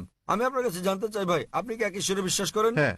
আপনি কি বিশ্বাস করেন যে প্রতিমা পূজা বলতে কিছু নেই? হ্যাঁ, আমি প্রতিমা পূজায় বিশ্বাস করি না আজাদ ময়দানে আপনার বক্তৃতা শোনার পর থেকে। মাশাআল্লাহ। সুতরাং আপনি জানেন ওইসব ব্যাপারে আমার ধারণা স্পষ্ট, এবং অনেক সময় ধরে আমি আপনার বক্তব্য শুনেছি, তাতে আমার মনে প্রশ্ন জেগেছে, আমি তার উত্তর জানতে চেয়েছি, তাই সেটা শুনতে তাহলে চেয়েছি। আপনি বিশ্বাস করেন যে নবী মোহাম্মদ সর্বশেষ ও চূড়ান্ত পয়গম্বর? হ্যাঁ, আমি লা ইলাহা ইল্লাল্লাহু মুহাম্মাদুর রাসূলুল্লাহ বিশ্বাস করি। মাশাআল্লাহ। হ্যাঁ। মাশাআল্লাহ। আমার ধারণা অনেক স্পষ্ট, এবং মাশাআল্লাহ, আল্লাহ আপনাকে পুরস্কৃত করুন। আমি আপনাকে ধন্যবাদ জানাই অন্তর থেকে। আপনি ভালো কাজ করছেন, আমাদের মতো সব মানুষের ভুল ধারণা দূর করে মাশাআল্লাহ, দিচ্ছেন। আল্লাহ আপনাকে পুরস্কৃত করুন। এবং ইসলামে যে নিজের ইচ্ছাকে আল্লাহর কাছে সমর্পণ করে সেই মুসলিম। যদি আপনি নিজের ইচ্ছাকে সমর্পণ ঠিক করেন একদম আল্লাহর ঠিক কাছে। স্যার, আপনার বক্তব্যে বাধা দেওয়ার জন্য দুঃখিত। তবে যখন লোকেরা আমাকে প্রশ্ন করে কি আপনার ধর্ম কি, এবং আপনি জানেন আমি গুজরাটি ভাষায় কথা বলি, যখন তারা আমায় জিজ্ঞেস করে আমার ধর্ম কি, যখন আমি আপনার বক্তব্য শুনলাম, আপনি জানেন মুসলমানের সংজ্ঞা হচ্ছে যে ব্যক্তি আল্লাহ সুবহানাহু ওয়া তাআলার কাছে আত্মসমর্পণ করে, এবং সেই কারণে আমি তাদেরকে বলি আপনি জানেন আমি একজন মুসলমান। শুনে তারা আল্লাহ আপনাকে দুঃখ পায় পুরস্কার বলে দান মনে করুন। হয়। আমি গুজরাটি ভাষায় কথা বলি, তাই তারা কষ্ট পায়। আমি ভালো করে জানি আপনি জানেন আমি মুসলিম অথবা সেরকম কিছু, কিংবা আপনি জানেন আমি মুসলমান পটভূমির পরিবার থেকে এসেছি, তাই আমি যেমন পরিবারে জন্ম নিয়েছি আমি তেমন, তথাপি আমি জানি কোনটি ঠিক, এবং আমি অধ্যয়ন করছি এবং আমি আপনাকে বলছি আমি যা জানি ক্ষুদ্র পরিসরে তা প্রচার করি যতটা আমি পারি। ধন্যবাদ স্যার। ধন্যবাদ ভাই, আমি সত্যিকারেই আপনার প্রশংসা করি এবং আল্লাহ আপনাকে জান্নাত দান করুন। আপনার যে কোনো জিজ্ঞাসা, যে কোনো প্রশ্ন থাকলে আমাদের সঙ্গে যোগাযোগ করলে খুশি ধন্যবাদ। হব। আপনাকে অনেক ধন্যবাদ। ধন্যবাদ। আমরা পুরুষদের শারীর মাঝের দিক থেকে পরবর্তী প্রশ্নটি নিতে পারি। আমাদের আর একটি বা দুটি প্রশ্ন নেওয়ার সময় আছে। আসসালামু আলাইকুম স্যার, আমার নাম অজয় বৈষ্ণব। আমি আপনার ক্যাটারিং এ ভিআইপি লাউঞ্জে কাজ করি। আমার প্রশ্নটি আমার পরিবার ও সবার জন্য। সকল গ্রন্থে লেখা হয়েছে ঈশ্বর একই রকম ও ঈশ্বর একজন। তাহলে যখন আমি আপনাকে বলি আসসালামু আলাইকুম, তখন আপনি আমায় বলতে পারেন হারি ওম কিংবা হারি ওম শান্তি। আসসালামু আলাইকুম মানে আপনার উপর শান্তি বর্ষিত হোক, এবং ওম শান্তি মানেও আপনার উপর শান্তি বর্ষিত হোক। তাহলে কেন আপনি ওম শান্তি বলতে পারছেন না? ভাই প্রশ্ন করলেন যে আমরা বলি আসসালামু আলাইকুম মানে আপনার উপর শান্তি বর্ষিত হোক, ওম শান্তি মানে আপনার উপর শান্তি বর্ষিত হোক। শান্তিতে কোনো সমস্যা নেই, সমস্যা হচ্ছে ওম। সমস্যা কি স্যার? এই ওম হিন্দুরা ভাবে ওম মানে ঈশ্বর। ওম শান্তিতে কোনো সমস্যা নেই। যদি ভাষান্তর করেন আসসালামু আলাইকুম আপে শান্তি হোক, কোনো সমস্যা নেই। শান্তি সমস্যা নেই, পিস কোনো সমস্যা নয়, সালাম কোনো সমস্যা নয়। সমস্যাটা হচ্ছে ওম। আমাদের বুঝতে হবে যে আমরা বলি আপনার উপর শান্তি বর্ষিত হোক, আমরা সেজন্য আল্লাহকে অনুরোধ করছি। ওম অপর একটা ধারণা, এক্ষেত্রে মানুষের বিভিন্ন রকম ধারণা রয়েছে। তাই আপনি যদি বলেন আপনার উপর শান্তি বর্ষিত হোক, তাতে কোনো সমস্যা নেই। কিন্তু যখনই আপনি বলেন ওম, তখন জনমনে একটা নেতিবাচক চিত্র চলে আসে। ওম কথাটি হিন্দু ধর্মের, এটা কোনো দেবতার ব্যাপারে কিছু হতে পারে, কোনো মূর্তি আছে, সে কারণেই সমস্যাটা। ভিন্ন দিকে না গিয়ে স্পষ্ট করে বলা ভালো। তাই কেবল শান্তি বলাই কোনো সমস্যা নেই। আরবিতে আমরা বলি আসসালামু আলাইকুম আপনার উপর শান্তি বর্ষিত হোক, বাংলায় কিংবা আপ্পে শান্তি হোক। যখনই আপনি শান্তির সঙ্গে ওম যোগ করেন, তখন বোঝে আপনার স্রষ্টা ছাড়া অন্য কেউ সেটা দেবেন, সেখানেই সমস্যা। আমি আশা করি আপনার উপর শান্তি রয়েছে ভাই। হ্যাঁ স্যার, আশা আপনাকে করি আপনি ধন্যবাদ। শান্তিতে বসবাস করেন। স্যার জি স্যার, ধন্যবাদ ভাই। বিদায়। ভাই ও বোনেরা দয়া করে অপেক্ষা করুন, ডক্টর জাকির পরবর্তী প্রশ্নের জবাব দেওয়ার পর আমরা দোয়া করব। হ্যাঁ ভাই, আমার নাম কৈলাস, আমি একজন নাস্তিক। আমার প্রশ্ন, কেন মুসলমানরা বিশ্বাস করে যে যিশু পিতা ছাড়া জন্ম নিয়েছেন, যেখানে কোরআনে বলা হয়েছে যে আল্লাহ বলেছেন তিনি স্বর্গমর্তের স্রষ্টা, কি করে সঙ্গী ছাড়া তার পুত্র জন্ম নিল? ভাই প্রশ্ন করলেন যে মুসলিমরা বিশ্বাস করে যে যীশুখ্রিস্ট তার উপর শান্তি বর্ষিত হোক জন্মগ্রহণ করেন পিতা ছাড়াই, কিন্তু কোরআনে বলা হয়েছে কি করে সর্বশক্তিমান ঈশ্বর স্ত্রী ছাড়াই পুত্র লাভ করলেন।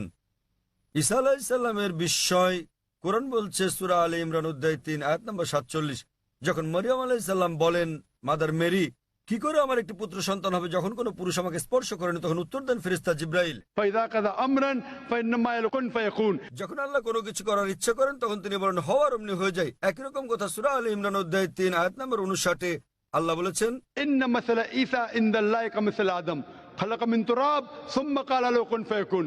আল্লাহর নিকট যিশুর দৃষ্টান্ত হচ্ছে আদমের মতো, তাকে কাদামাটি দিয়ে তৈরি করার পর বলেছিলেন হয়ে যাও এবং হয়ে গেল। তাহলে আমরা যে বুঝলাম তাহলে সর্বশক্তিমান ঈশ্বরের স্বাভাবিক নিয়মে প্রকৃতিগতভাবে মানুষ পিতামাতার মাধ্যমে জন্ম নেয়, তবে আল্লাহর ক্ষমতা আছে যে তিনি বিনা পিতায় সৃষ্টি করতে পারেন। দৃষ্টান্ত হচ্ছে ঈসা আলাইহিস সালাম, অপর বিশ্বে পিতামাতা ছাড়াই তিনি মানুষ সৃষ্টি করেছেন। দৃষ্টান্ত আদম আলাইহিস সালাম, তার উপর শান্তি বর্ষিত হোক। কিন্তু কোরআনের আয়াতে বলা হয়েছে যে সর্বশক্তিমান ঈশ্বরের কোনো পুত্র নেই, তার কোনো সঙ্গী নেই, তার কোনো স্ত্রী নেই। এছাড়া কোরআনে আরো বলা হয়েছে যে যদি আল্লাহ সন্তান গ্রহণ করতেন তাহলে বলুন আমি প্রথম তার সামনে মাথা নত করতাম।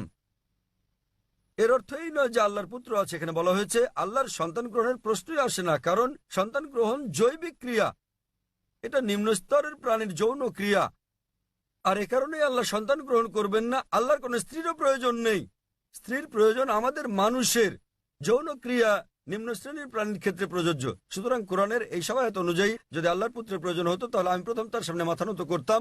বলা হয়েছে আল্লাহর কোনো পুত্র থাকতে পারে না, আল্লাহর কোনো স্ত্রীও প্রয়োজন নেই। তাই কোরআনের এই সহায়তা বোঝানোর চেষ্টা করা হয়েছে আল্লাহর স্ত্রী আছে, পুত্র আছে, এসব বলে আল্লাহকে হেয় করো না। পরম দয়ালু আল্লাহর সন্তান কিংবা স্ত্রী থাকা তার মর্যাদার বিপরীত। ওয়াখিরু দাওয়ানা আলহামদুলিল্লাহি রাব্বিল আলামিন।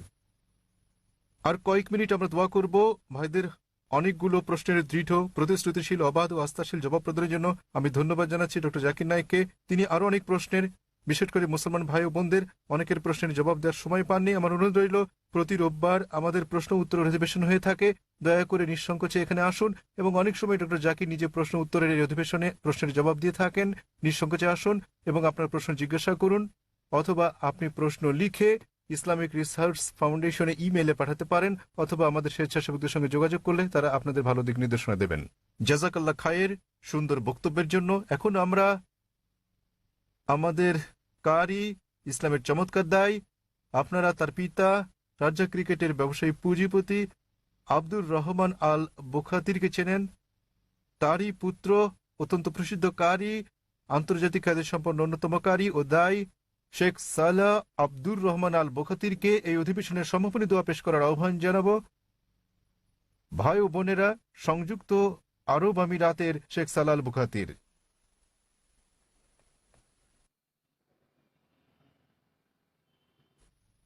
আসসালামু আলাইকুম ওয়া রাহমাতুল্লাহি ওয়া বারাকাতুহু। আমি দোয়া পাঠ করার পর সম্মানিত দর্শক শ্রোতাদের আমিন বলার জন্য অনুরোধ করছি। আল্লাহ আমাদের দোয়া কবুল করুন। اللهم أنت أحق من ذكر وأحق من عبد وأنصر من ابتغي وأرأف من ملك وأجود من سئل وأوسع من أعطى. أنت الملك لا شريك لك والفرد لا ند لك. كل شيء هالك إلا وجهك لن تطاع إلا بإذنك ولن تعصى إلا بعلمك.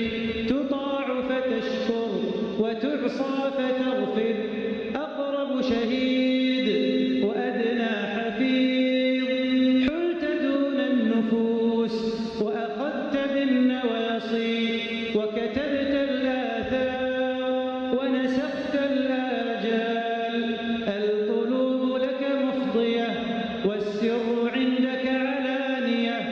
الحلال ما أحللت والحرام ما حرمت والدين ما شرعت والخلق خلقك والعبد عبدك وأنت الله الرؤوف الرحيم.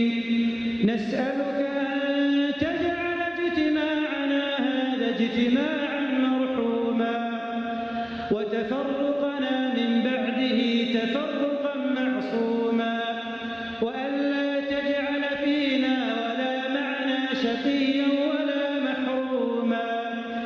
اللهم إنا نسألك الجنة وما قرب إليها من قول وعمل ونعوذ بك من النار وما قرب إليها من قول وعمل. اللهم إنا نسألك من خير ما سألك منه نبيك محمد صلى الله عليه وسلم وعبادك الصالحون ونعوذ بك من شر ما استعاذك منه نبيك محمد صلى الله عليه وسلم وعبادك الصالحون. اللهم اجعل لنا وللمسلمين من كل هم فرجا ومن كل ضيق مخرجا ومن كل بلاء عافية. اللهم فرج هم المهمومين من المسلمين ونفس كرب المكروبين واقض الدين عن المدينين واشف مرضانا ومرضى المسلمين برحمتك يا أرحم الراحمين. اللهم أصلح لنا ديننا الذي هو عصمة أمرنا وأصلح لنا دنيانا التي فيها معاشنا وأصلح لنا آخرتنا التي فيها معادنا واجعل الحياة زيادة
تسمع كلامنا وترى مكاننا وتعلم سرنا وعلانيتنا ولا يخفى عليك شيء من أمرنا. نحن البؤساء الفقراء المعترفون المقرون إليك بذنوبنا. إلهنا ويا ربنا ويا خالقنا، نسألك أن تحشرنا في زمرة نبينا محمد صلى الله عليه وسلم. اللهم ارزقنا محبته واتباع سنته. اللهم أوردنا حوضه وأسقنا بيده الشريفة شربة لا نظمأ بعدها أبدا برحمتك يا أرحم الراحمين. اللهم وكما جمعت هذا الجمع المبارك فاجمعنا في مستقر رحمتك وفي دار كرامتك إخوانا على سرر متقابلين لا يمسهم فيها نصب وما هم منها بمخرجين. اللهم اجعلنا ممن تباهي بهم ملائكتك وتقول انصرفوا مغفورا لكم يا حي يا قيوم. اللهم لا تفرق جمعنا إلا بذنب مغفور وسعي مشكور وعمل صالح متقبل مبرور وكلنا في جميع الأمور برحمتك يا عزيز يا غفور. اللهم اغفر للمسلمين والمسلمات والمؤمنين والمؤمنات الأحياء منهم والأموات إنك يا مولانا سميع قريب مجيب الدعوات. اللهم لا تردنا خائبين برحمتك يا أرحم الراحمين. سبحانك وبحمدك نشهد أن لا إله إلا أنت نستغفرك ونتوب إليك ونصلي ونسلم على أشرف أنبيائك وأفضل رسلك نبينا محمد وعلى آله الطيبين الطاهرين وعلى أزواجه أمهات المؤمنين وعلى صحبه الغر الميامين وعلى التابعين وتابعيهم بإحسان إلى يوم الدين. جزاكم الله خير. জাজাকাল্লাহ খায়ের। শেখ সালাহ আল বুখাতির বিশ্ব মুসলিমের এই সম্মেলনে শ্রোতাদের জন্য আপনার মোহনীয় ও হৃদয় আন্দোলিত করা দোয়ার জন্য জাজাকাল্লাহ খায়ের। জাজাকুমুল্লাহ খায়রান। এত বিপুল শ্রোতা উপস্থিতির জন্য ইনশাআল্লাহ আগামীকাল আমরা সন্ধ্যার অধিবেশনে মিলিত হব।